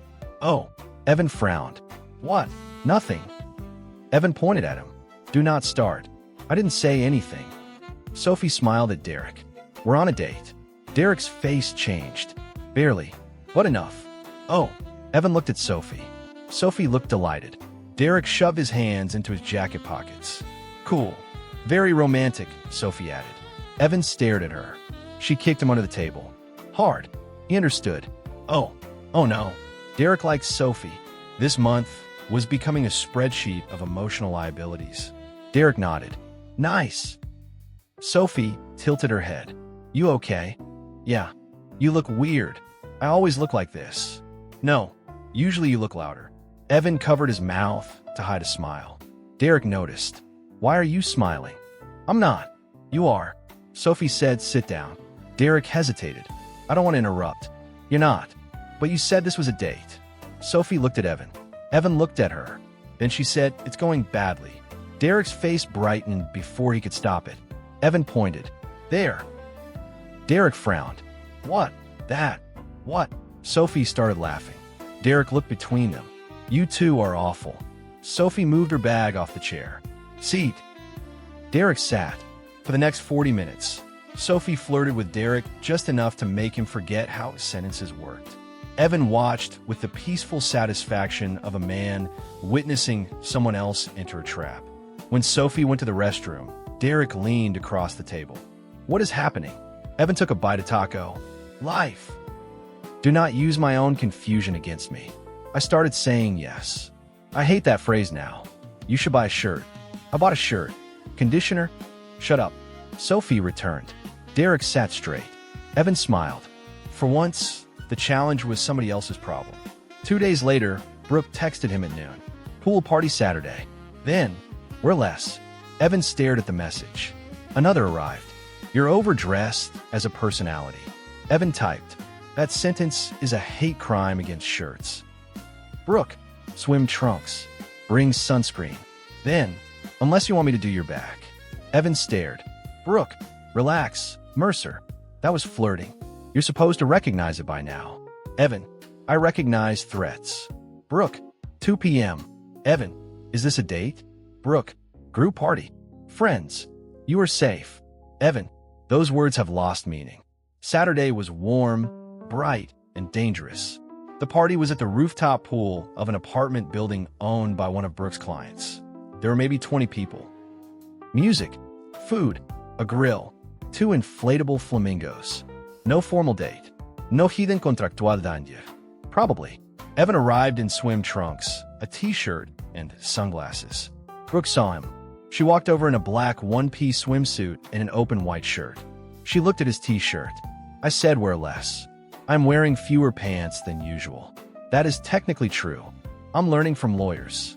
Brooke hooked one finger under the sleeve of his shirt. This can come off. Evan looked at her hand. Then at her. You buy me one fitted shirt, and suddenly you think you own textile rights. I'm trying to prevent heat stroke. My ancestors survived summers. Your immediate ancestors owned a Buick. Evan stared. You remembered that? It was stupid. That is how most people remember me. Brooke smiled. Not anymore. That landed more softly than her usual jokes. Evan took off the shirt. Brooke looked at him, then nodded. Jim is working. Evan put both hands over his chest. Please respect my privacy. You're at a pool. I feel objectified. You should. Builds character. He laughed. Hannah arrived 20 minutes later carrying a camera she swore she was not using professionally. Sophie arrived with 2 friends. Derek arrived 7 minutes after Sophie and claimed this was coincidence. Nobody believed him. Evan was beginning to understand something. The women he had gone out with were not forming a harem. They were becoming a social circle. That was much stranger.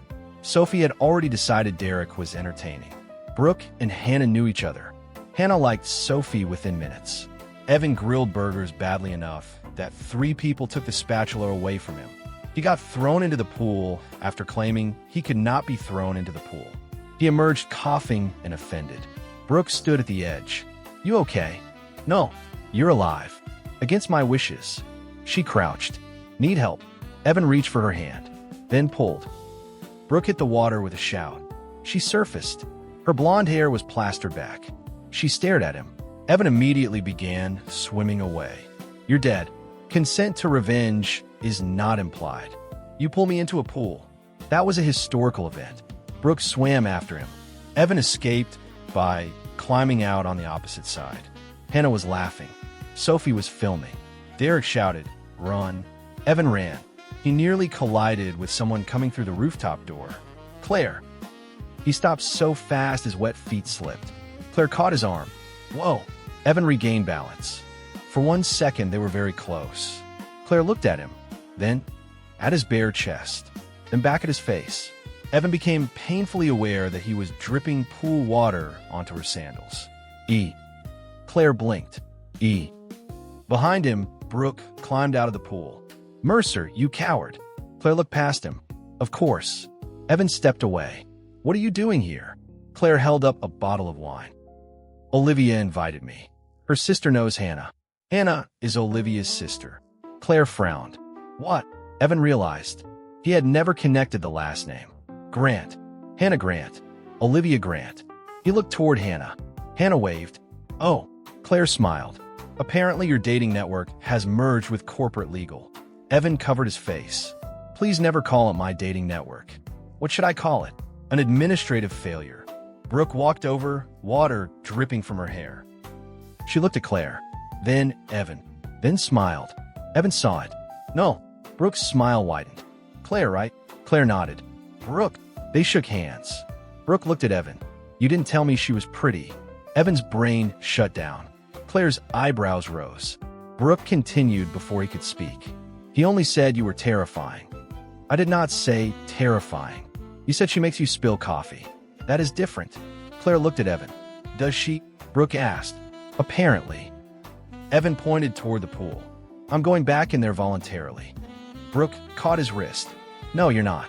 Claire laughed. It was the first real laugh he had heard from her in days. Something in his chest loosened. The afternoon shifted. Not dramatically. Claire did not suddenly forgive an offense Evan had never committed. She simply saw him differently. Not as a man moving from one mysterious woman to another, but as part of a group. Sophie was openly teasing Derek. Brooke was equally aggressive with everyone. Hannah was taking terrible candid photos. Nobody behaved like Evan was running a secret romantic empire. At one point, Claire sat beside him at the edge of the pool with her feet in the water. You seem happy. Evan looked around. Derek was losing an argument to Sophie about pineapple on pizza. Brooke was trying to convince Hannah to jump off a chair into the pool. Mason's camera operator was somewhere far enough away not to be obvious. Yeah, he said. That surprised you? A little. Claire looked at him. You've changed. He smiled faintly. Natalie said that. Claire's expression cooled by 1 degree. Evan noticed. He almost smiled. Not like that. I didn't say anything. You have a very loud face. That's rich coming from you. He looked at her. I'm not getting back together with Natalie. Claire stared at the pool. You really don't owe me an explanation. I know. Then why do you keep giving me one? Because I want you to care. He could not say it. Not yet. So he said, because you keep looking like you want one. Claire turned toward him. For a moment, neither joked. Then Hannah dropped into the chair on Evan's other side. She handed him a lemonade. Hydrate. Thank you. Hannah looked at Claire, then at Evan, then at Claire again. Her eyes sharpened. Evan recognized that expression. It was the same expression she had worn before asking whether he was dating a lot of women. No, he said. Hannah frowned. I didn't say anything. You were about to. Claire smiled. What was she about to say? Nothing. Hannah looked delighted. Oh, now I have to. Evan stood. No. Hannah grabbed his wrist. Seat. I reject this social structure. Sit down. Claire was laughing again. Evan sat. Hannah took a sip of lemonade. Then, with perfect casualness, asked, So, Evan, how long have you been in love with Claire? Evan inhaled lemonade. Not drank. Inhaled. He coughed violently. Claire turned. What did she say? Brooke from 6 feet away shouted, He's dying. Derek looked over. Sophie looked over. Everybody looked over. Evan coughed harder. Hannah patted his back. That answered it. Claire frowned. Answered what? Evan finally managed to breathe. Nothing. Hannah smiled. Nothing. Claire looked around. Every single person suddenly became interested in something else. Derek stared at the sky. Sophie examined her fingernails. Brooke turned around and walked directly into a deck chair. Claire narrowed her eyes. What is happening? Evan wiped his mouth. Administrative failure. That phrase is doing a lot of work today.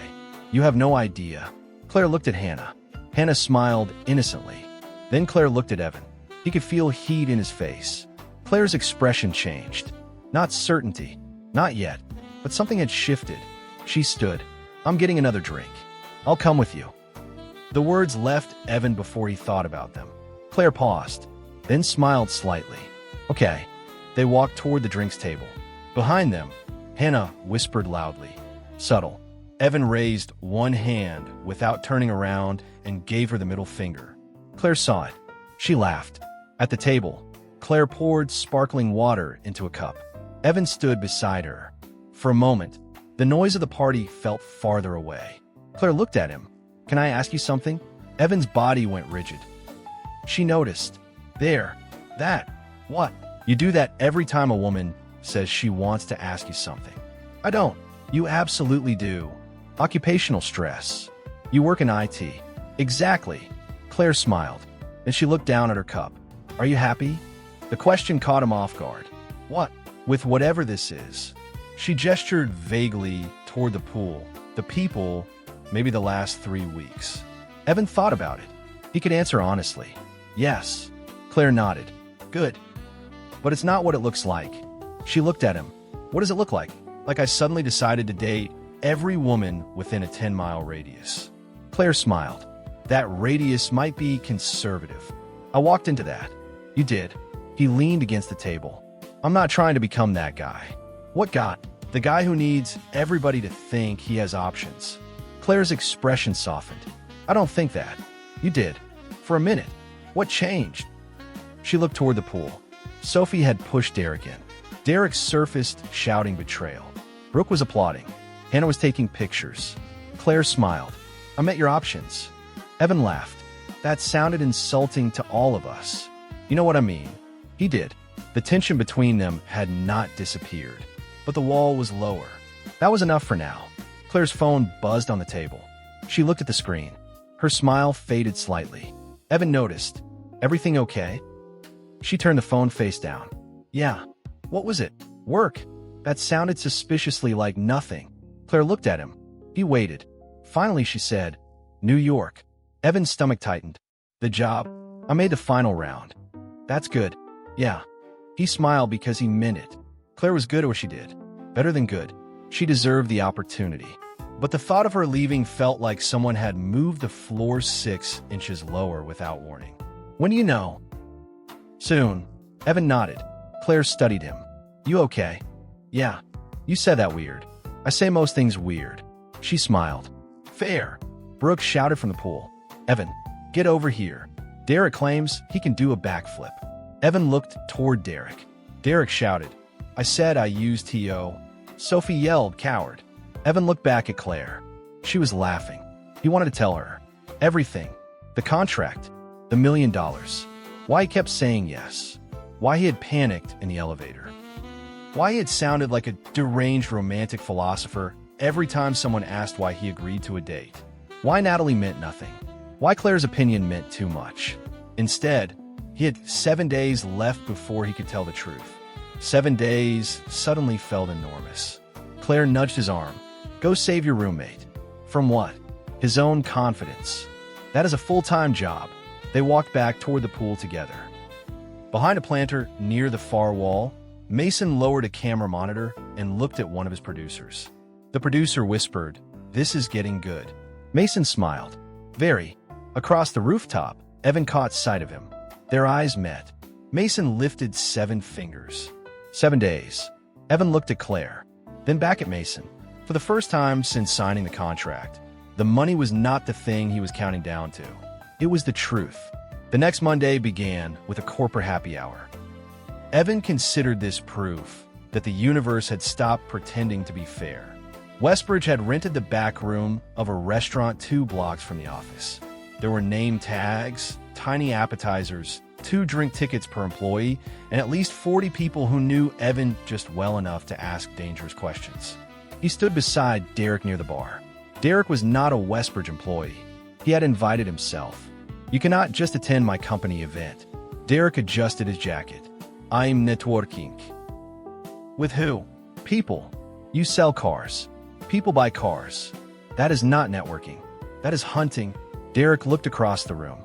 Sophie had arrived with Hannah. His posture changed instantly. Evan smiled. Oh. Derek looked at him. Don't. You're networking. Shut up. Sophie saw them and waved. Derek waved back too quickly. Evan leaned closer. Very professional. I hate you. Market rates. Derek walked away. Evan smiled to himself. For once, somebody else was having a stupid month. Evan. He turned. Olivia Grant stood behind him holding a glass of wine. Hannah's older sister was exactly what Evan expected from a senior corporate attorney. Calm, immaculate, and capable of making a person feel legally incorrect without raising her voice. Olivia, I've been meaning to ask you something. Every muscle in Evan's body locked. Olivia noticed. Her eyebrows rose. That was dramatic. I'm listening. She smiled. Would you be interested in dinner Friday night? Evan stopped breathing. The room disappeared. The music disappeared. The $1 million appeared in his mind like a giant red emergency light. Olivia was married. Happily married. He knew this. She wore a wedding ring. He had met her husband at the holiday party. But the sentence had been clear. Dinner. Friday night. Would you be interested? His brain attempted to process whether an invitation from a married woman could be romantic if he knew she was married, but she technically. Olivia watched his face collapse. Then she burst out laughing. Oh my God. Evan stared. What? My sister warned me. Hannah. She said you make the funniest face whenever a woman says the word dinner. Evan looked across the room. Hannah was laughing into Sophie's shoulder.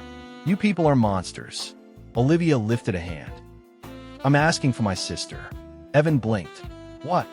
She wants your opinion on a photographer she's thinking about hiring for a commercial property campaign. Dinner Friday, all three of us. Completely professional. Evan's knees nearly weakened. That is not how you phrased that. Olivia laughed harder. I know, you're legal counsel, which is why I phrased it very carefully. You almost killed me. Not actionable. Across the room, Mason was crouched beside a decorative plant. Not hiding. Crouched. Laughing so hard, he had one hand on the floor. Evan pointed at him. Olivia followed his finger. Is that Mason Crow? No. Mason stood. Evan sighed. Yes. Olivia looked at him, then at Mason, then back at Evan. There was a long, dangerous pause. You know him? Unfortunately. Why is he filming a corporate happy hour? Lifestyle content. That answer contains no information. It contains all the information I can currently provide. Olivia's attorney brain activated. Evan could see it. She narrowed her eyes. Currently, Evan smiled. I need a drink. He escaped before she could ask another question. Claire was standing near the windows. She had seen at least part of the disaster. Everything okay? No, that looked intense. Your legal department just shortened my lifespan. Olivia. She weaponized grammar. Claire smiled. That sounds like Olivia. Evan looked at her. She was wearing a dark green blouse, sleeves rolled to her elbows, hair slightly looser than she usually wore at work. He had seen Claire almost every weekday for 2 years. Tonight, for some reason, she looked unfair. You're staring, she said. I'm thinking. At my face. That is where your expressions happen. Smooth. I'm exhausted. Claire laughed softly. The wall between them had been lower since the pool party. Not gone, but lower. They stood together for a moment. Then Claire said, I got the job. Evan's smile froze. The noise of the party continued around them. That's great. I accepted this afternoon. He nodded. When do you leave? Friday morning. That was 4 days away. His challenge ended Thursday night. For one irrational second, Evan wanted to tell Mason to keep the money. Just tell her. Right now. Explain everything. Lose the million. At least stop waiting. Then he remembered his student loans. The credit card balance. The years of feeling trapped in a job that paid enough to survive, but not enough to move. $1 million was not a sports car. It was time. Choice. A different life. And there were 4 days left. Claire watched him. You're doing that thing. What thing? Looking like you're arguing with yourself. I lose those arguments often. She smiled, but it faded quickly. I thought you'd say something. Evan looked at her. About New York? About anything. There it was. The opening he had wanted for weeks. And the contract stood between them. He could not explain why he had waited. Could not explain the dates. Could not explain Mason. Could not explain the panic. He could say he liked her. But without the truth behind the last month, it felt like handing her the final page of a book with half the chapters missing. Claire. She waited. Evan hated himself. I think you should go. Her expression changed. Not much. Enough. He continued quickly. You earned it. It's a huge opportunity. Right? I mean that. I know. You're going to be great. Claire nodded. Thanks. The distance came back. Not anger. Worse. Acceptance. She smiled politely. I'm going to find Olivia. Claire. She stopped. Evan had nothing else he was allowed to give her. Congratulations. Her smile was small. Thanks, Evan. She walked away. Mason appeared beside him. Evan did not turn. If you say content, I will commit a felony. Mason was quiet. That surprised him. Finally, Mason said, for days. I know. You can quit. Evan turned. Mason's face was serious. No green. No camera host voice. You can walk away, Mason said. You lose the prize. You don't owe me a dramatic ending. Evan looked toward Claire. She was talking to Olivia. I know. You want to. Evan thought about it, then shook his head. No. Why? Because I'm done letting panic make decisions for me. Mason nodded once. Evan looked at him. Also, I want your money. Mason smiled. There he is. The next day, Natalie called. Evan answered outside the office. Hey, do you have 5 minutes? Sure. I got an inquiry from a client who apparently saw me talking to you while Crow's crew was filming. Evan closed his eyes. Nothing has aired. Somebody on his team posted a behind-the-scenes clip. I was in the background. Oh, the client recognized me from an old listing. That's bizarre. Very. Go bizarre. Potentially six-figure commission bizarre. Evan smiled. Then good. Natalie paused. You sound terrible. Thank you. Claire. Evan looked through the lobby windows. Claire was at the front desk, signing paperwork. She's moving to New York. And you? Still here. That wasn't my question. He sighed. Natalie said, You know what your problem used to be? Apparently we're doing this again. You waited until choices disappeared so you wouldn't have to make them. Evan said nothing. You didn't choose a restaurant until I picked one. Didn't choose a weekend plan until I made one. Didn't choose whether we had a future until I ended it. That sounds bad when you organize it. It was bad. Thank you. I'm not insulting you. Strong start. You're different now. Evan leaned against the wall. Everybody says that. Then stop acting like the old version of you. The call ended 2 minutes later. At lunch, Brooke said almost the same thing, except with more profanity. At 3, Sophie said it again while handing Evan coffee. By 5, Evan was beginning to suspect the women in his life had formed a committee. That night, he sat across from Mason in the production van. 3 days remained. I'm telling her when the clock hits 0, Evan said. Mason looked up from a monitor. Okay. No dramatico interruption. Okay. No surprise woman jumping out with an invitation at 11:59. We don't manufacture invitations. I know. No confetti before I talk to her. Mason smiled. That one I cannot promise. Mason, Fine. Evan leaned back. Thursday, midnight. Then I tell her everything. Mason nodded. And if she's already gone? Evan looked at him. Then I go to New York. Mason's smile widened. That's expensive. Evan stared. I know a guy who owes me $1 million. Day 28 began at 7:03 a.m. Mason entered Evan's apartment, carrying the final envelope. Derek opened the door. He looked at Mason, then at Evan, then at the envelope. I'm done pretending this is normal. Good morning, Mason said. No. Mason handed Evan the card. Evan read it. Final condition. For the last 48 hours, you must maintain your normal work and social routine.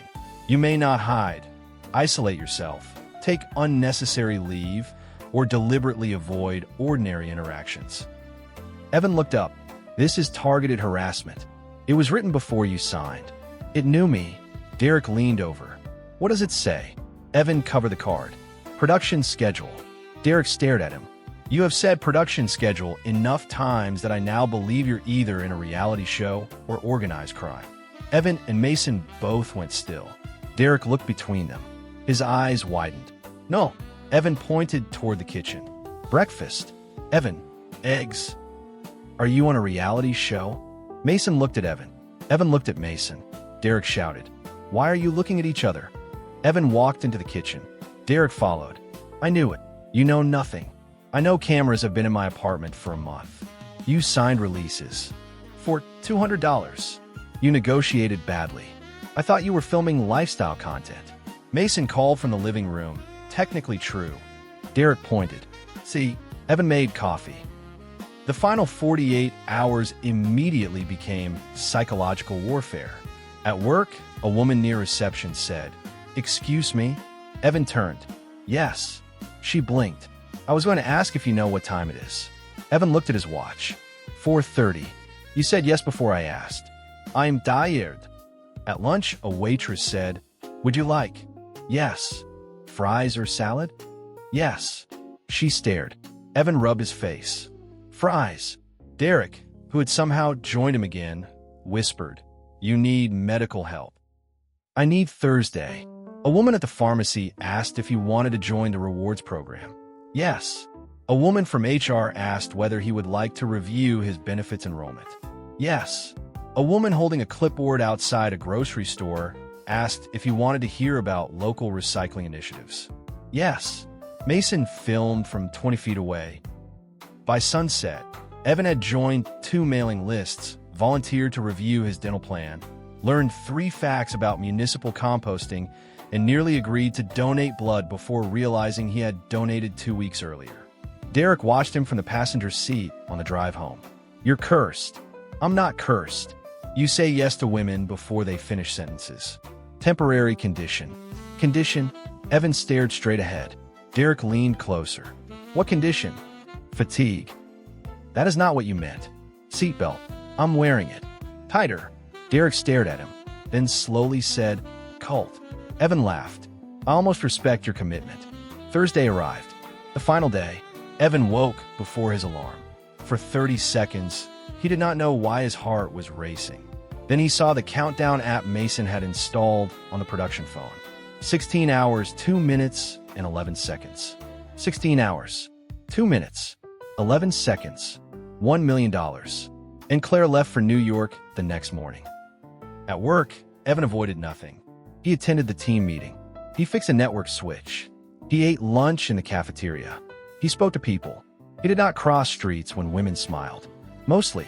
At 11:20 a.m., woman approached him near the elevators. Evan, his body tensed. She handed him a package. This came to reception. He took it. "Thank you." She walked away. Evan whispered, "Good." Claire stepped out of the elevator. "You just looked relieved that she handed you a box." "I like boxes." "Do you?" "Today I do." Claire smiled faintly. She was leaving the office early to finish packing. They both knew it. Neither said it.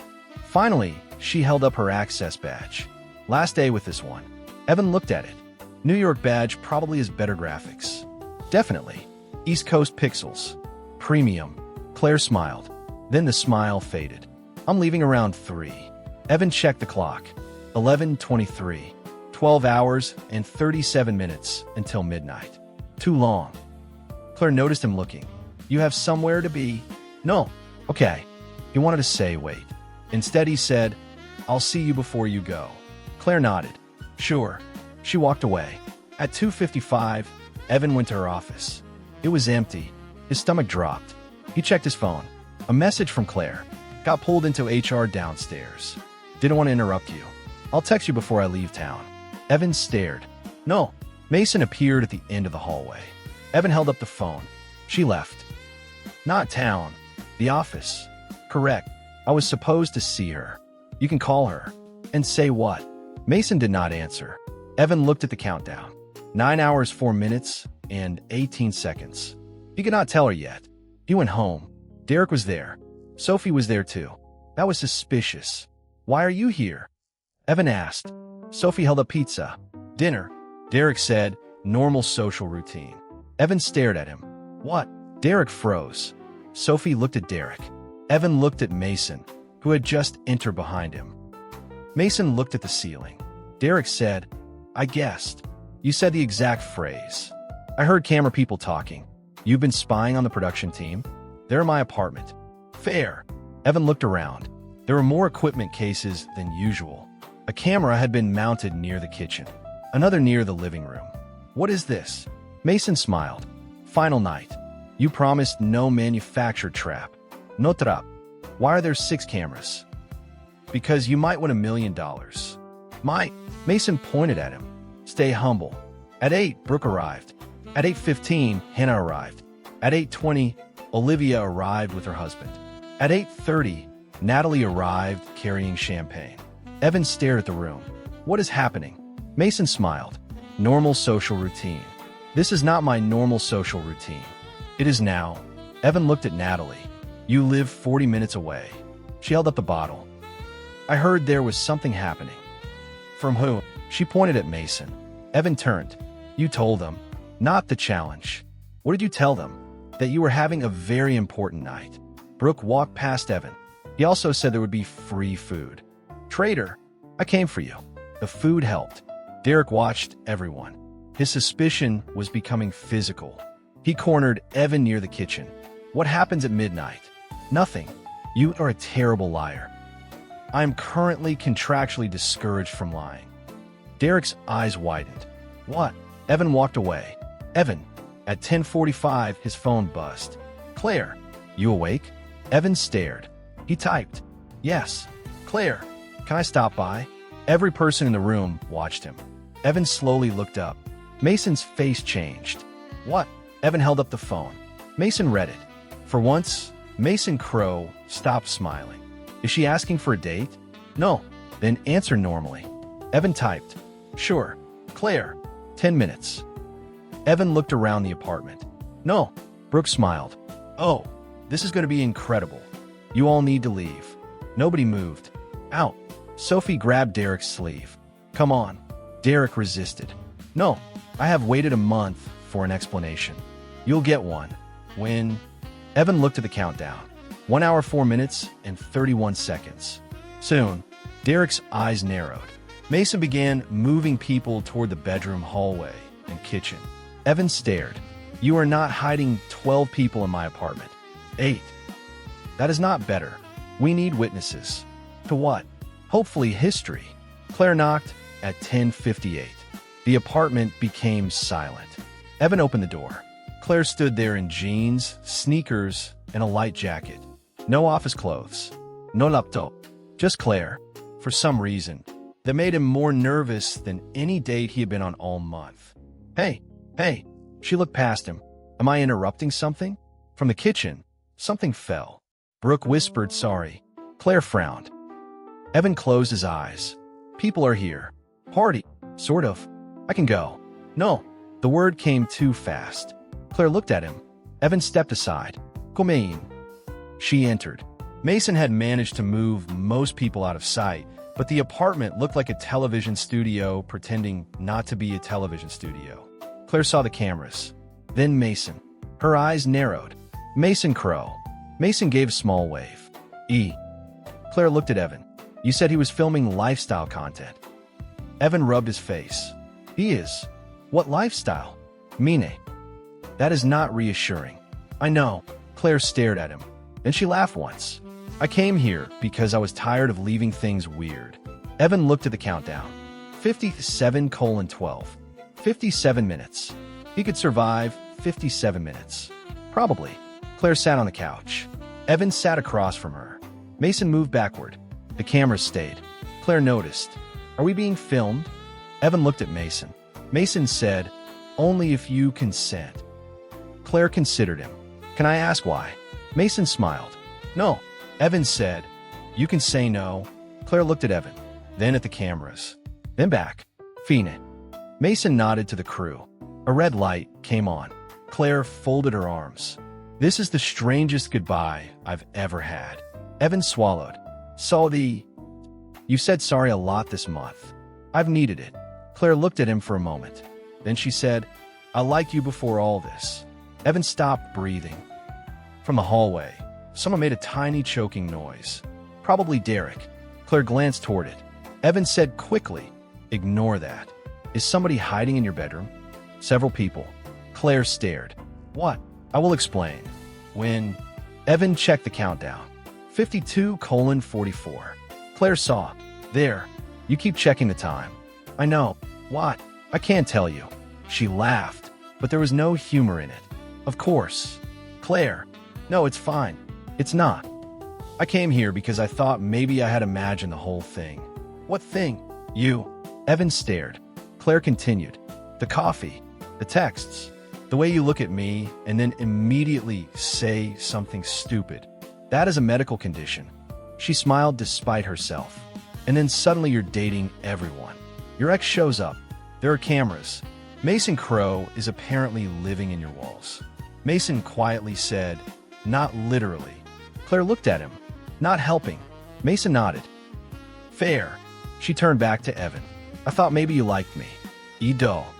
The words came out immediately. Claire froze. Evan did too. There. He'd said it. No contract violation. No secret revealed. Just truth. Claire's voice softened.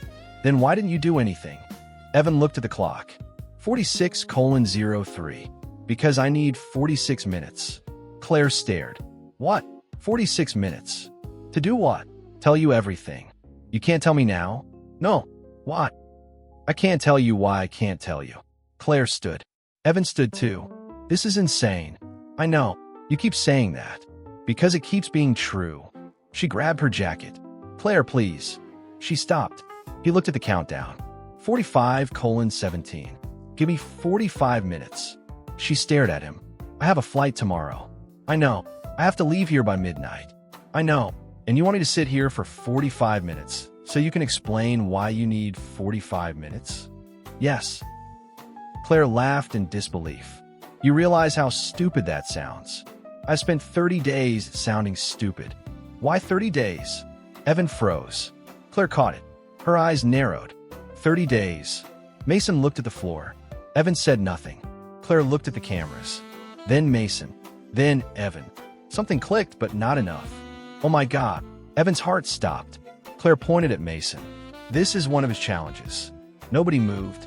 Evan could not confirm it. Claire stared at him. Is it? He stayed silent. Her expression changed. Wow. She stepped toward the door. Evan followed. Please don't go. Why? Because in 44 minutes, I can tell you everything. She looked at him. And until then, I can tell you this. Evan took a breath. I like you. I have liked you for longer than I admitted to myself. Natalie is not happening. Brooke is not happening. Hannah is not happening. None of this month means what you think it means. Claire stared. Behind the wall, complete silence. Evan continued. And if you go to New York, I still want to see you. Her expression softened. But she shook her head. You should have said that sooner. I know. Why didn't you? He looked at the clock. She laughed. There it is again. She opened the door. Evan's chest tightened. Claire. She stepped into the hallway. Then stopped. She stood there for several seconds. Evan waited. Finally, she turned. Fine. He exhaled. One question. Okay. Claire looked directly at him. Would you go on a date with me? The apartment died. Not became quiet. Died. Behind Evan, Mason's eyes widened. A camera operator slowly lowered his camera, then remembered his job and raised it again. Evan looked at the countdown. 42 minutes and 8 seconds. 42 minutes remained. Claire saw him look. Her face hardened. You know what? Forget it. Yes. She stopped. Evan looked at her. Yes. No hositashchin. No strategy. No money in his head. Just yes. Claire blinked. Yes. Yes. Behind a bedroom door, someone whispered, "Holy shit." Claire looked toward the sound. Evan said, "Ignore them." Them. Later. She smiled despite herself. Whenever you want. Tomorrow morning, I'm flying to New York. Then New York. Claire laughed. You're gonna fly to New York for a first date? Yes. What? Evan opened his mouth. The day 14 rule still applied. He could not lie, because saying no to you would cost me something more important than money. Mason's eyes closed. Claire stared at Evan. That was disgustingly smooth. Evan almost laughed. You have no idea how much practice I've had. Mason suddenly looked up. Wait. Evan turned. Mason was staring at him, then at the countdown, then at the contract on his tablet. His smile returned. Slowly, dangerously. You accepted a date. Evan frowned. Yes. You have to attend accepted dates in good faith. I know. Before the challenge ends. Evan went still. Claire looked between them. What? Mason held up the tablet. You have 41 minutes. Evan's stomach dropped. No. Mason smiled. Remember, Evan. $1 million. Evan took the tablet.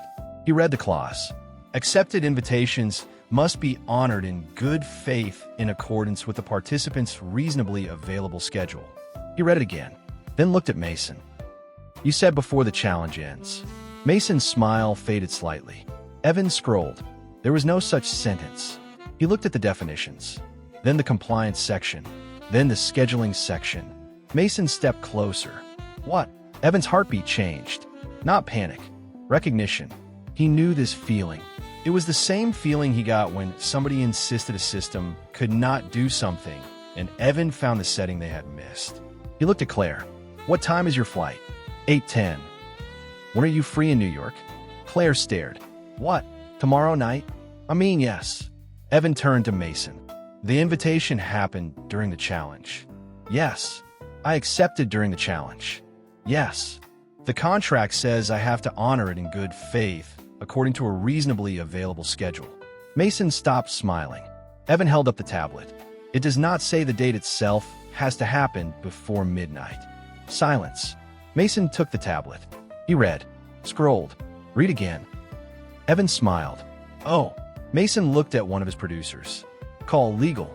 The producer already had her phone out. Claire looked at Evan. Are you winning something? Evan pointed at Mason. 40 minutes. Mason glared. Do not celebrate. Derek's voice came from the bedroom. Can we come out yet? Claire jumped. Evan shouted. No. Sophie shouted. He's been sweating in here for an hour. Derek shouted. That is not true. Brooke shouted. It is very true. Claire covered her mouth. What is happening? Evan started laughing. I promise this will make sense. Mason's producer put the call on speaker. A woman's voice came through. Read me the exact clause. Mason did. It was typing. A pause. Then the lawyer said, he's right. Evan raised both arms. Mason closed his eyes. Say it. No. Say it. I will not. Mason, the lawyer continued through the phone. The obligation is to accept qualifying invitations during the challenge period and fulfill accepted dates in good faith. There is no same period completion requirement. The scheduling language creates a reasonable performance window. Evan pointed at Mason. Say it. Mason opened his eyes. I hate IT people. You love me. I tolerate you professionally. Say it. Mason looked at the camera, then at the countdown, then at Evan.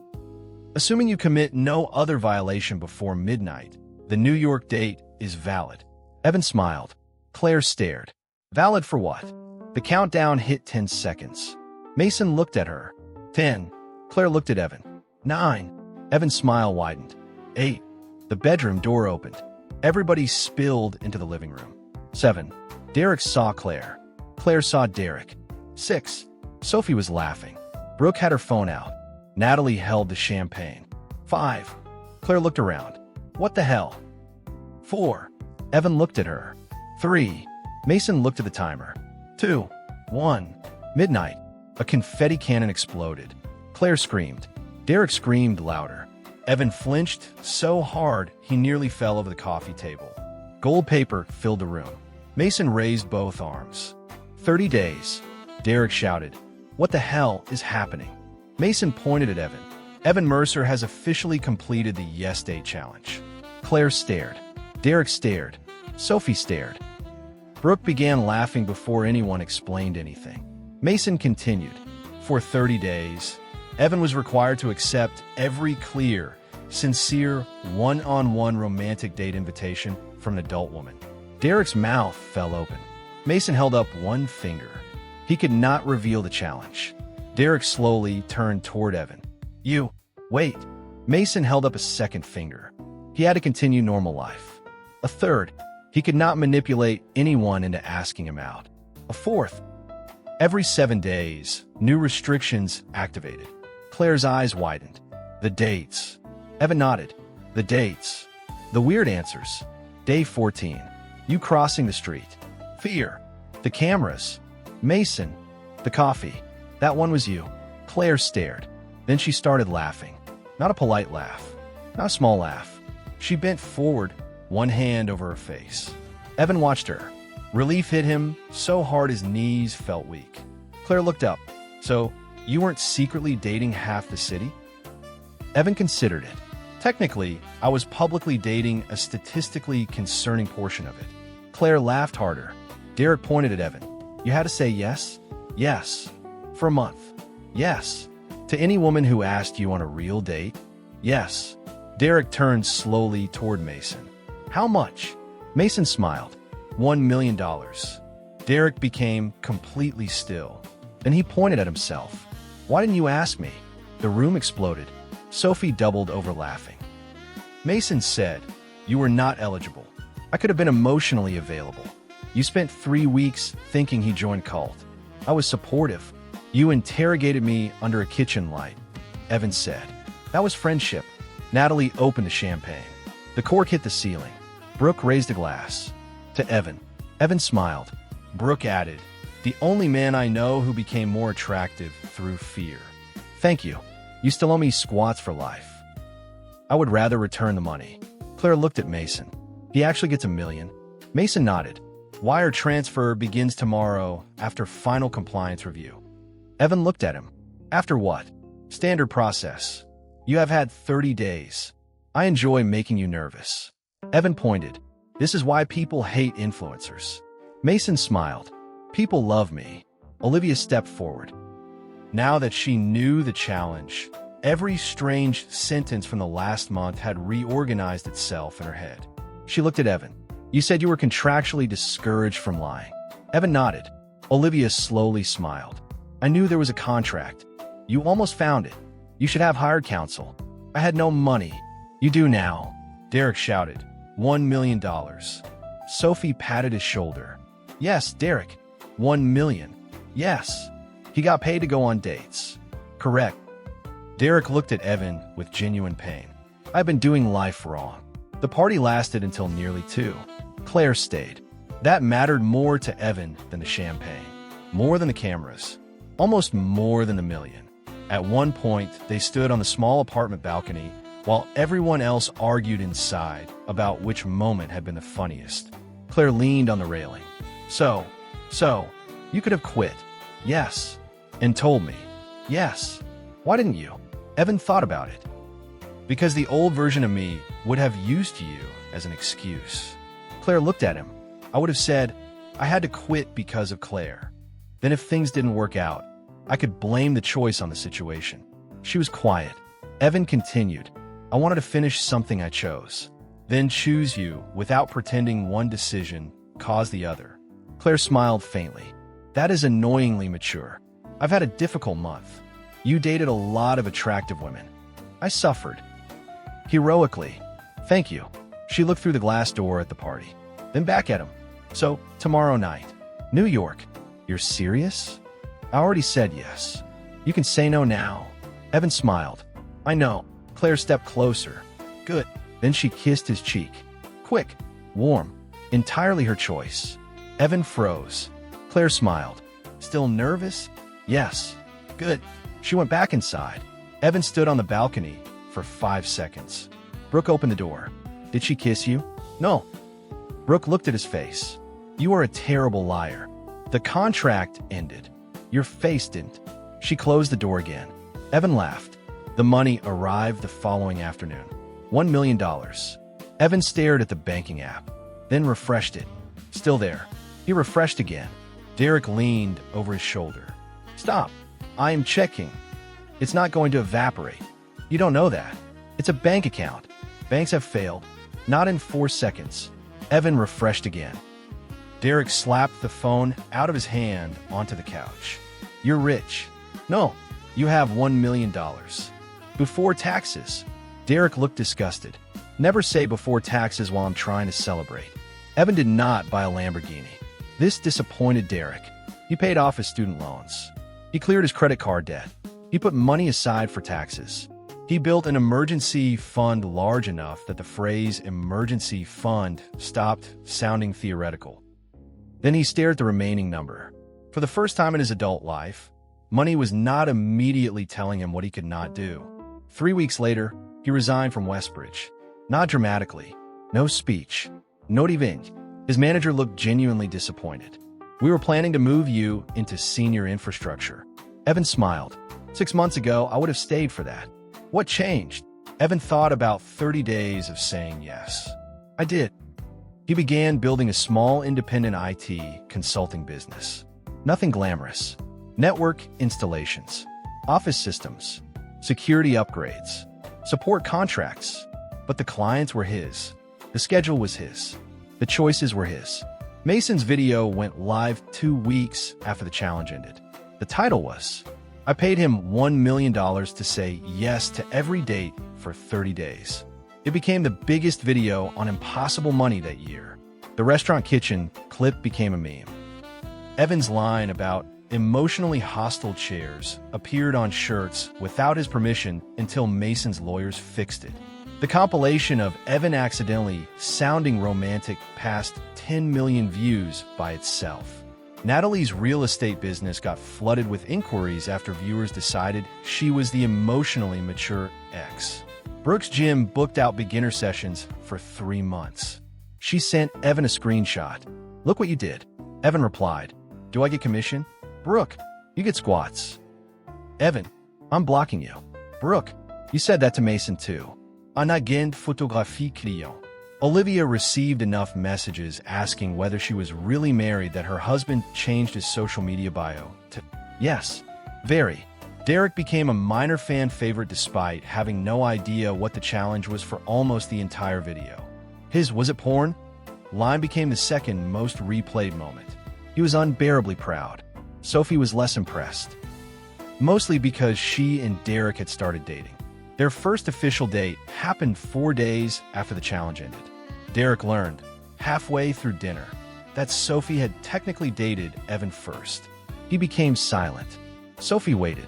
3 seconds passed. Derek nodded. I have decided not to ask questions. Sophie smiled. Smart. Evan heard about this later and laughed for almost a minute. Mason also paid Evan an additional appearance fee for follow-up interviews. Evan accused him of trying to buy forgiveness. Mason said, correct. Evan accepted the money. 3 weeks after Claire moved, Evan flew to New York.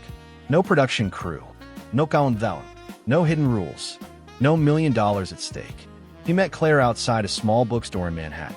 She wore a black coat and a smile that made the flight worth it before the date had even started. You came. I said I would. You used to hate flying. I still hate flying. Romantic. I spent $80 to put my knees near my chest for 2 hours. Very romantic. They walked. Claire had chosen the evening. Bookstore. Dinner. A tiny jazz bar. Evan did not check whether he had used any location before. He did not calculate travel time between dates. He did not look for Mason behind plants. At dinner, Claire rested her chin on one hand. So, Evan looked up. That beginning still scares me. She smiled. Challenge is over? Yes. You can say no now? Yes. No heathen clothes. No. No mason. Evan looked under the table. Claire laughed. Stop. I am checking. There is no Mason. Those are famous last words. She leaned closer. Second date. Evan paused. Claire narrowed her eyes. He let the silence stretch. Evan. He smiled. I think there's one rule worth keeping. Which one? Never say no when you ask me out. Claire stared at him, then shook her head. That was disgustingly smooth. 30 days of professional training. You realize you're never allowed to use that line on anyone else. Is that a rule? Yes. Contract. I could draft one. Olivia. She owes me. Evan laughed. Claire reached across the table and took his hand. No comedas. No challenge. No reason except that she wanted to. Evan looked at their hands, then at her. For most of his life, he had thought confidence meant knowing you would win. 30 days had taught him something else. Confidence was choosing when you did not know. Saying yes when it mattered. Saying no when it mattered. And not letting fear make every decision before you got a chance. Later, outside the jazz bar, Claire kissed him. There was no audience. No applause. No $1 million counter. Just New York traffic, cold air, and Claire smiling when they pulled apart. Still nervous? Evan smiled. Yes. Good. Across the country, in Westbridge, Mason Crow stood in front of a new camera. Derek and Sophie were visiting the studio because Derek had spent 2 weeks begging to see how the channel worked. Mason faced the lens. Today, we're offering one contestant $2 million. Derek's head snapped around. Mason continued. One rule. Sophie looked suspicious. Mason smiled at the camera. You have to live with your ex for 30 days. Derek shot to his feet. I'll do it. Sophie slowly turned toward him. Derek saw her face. He sat back down. I withdraw. Mason looked into the camera. Content. Sophie threw a cushion at Derek. The camera kept rolling.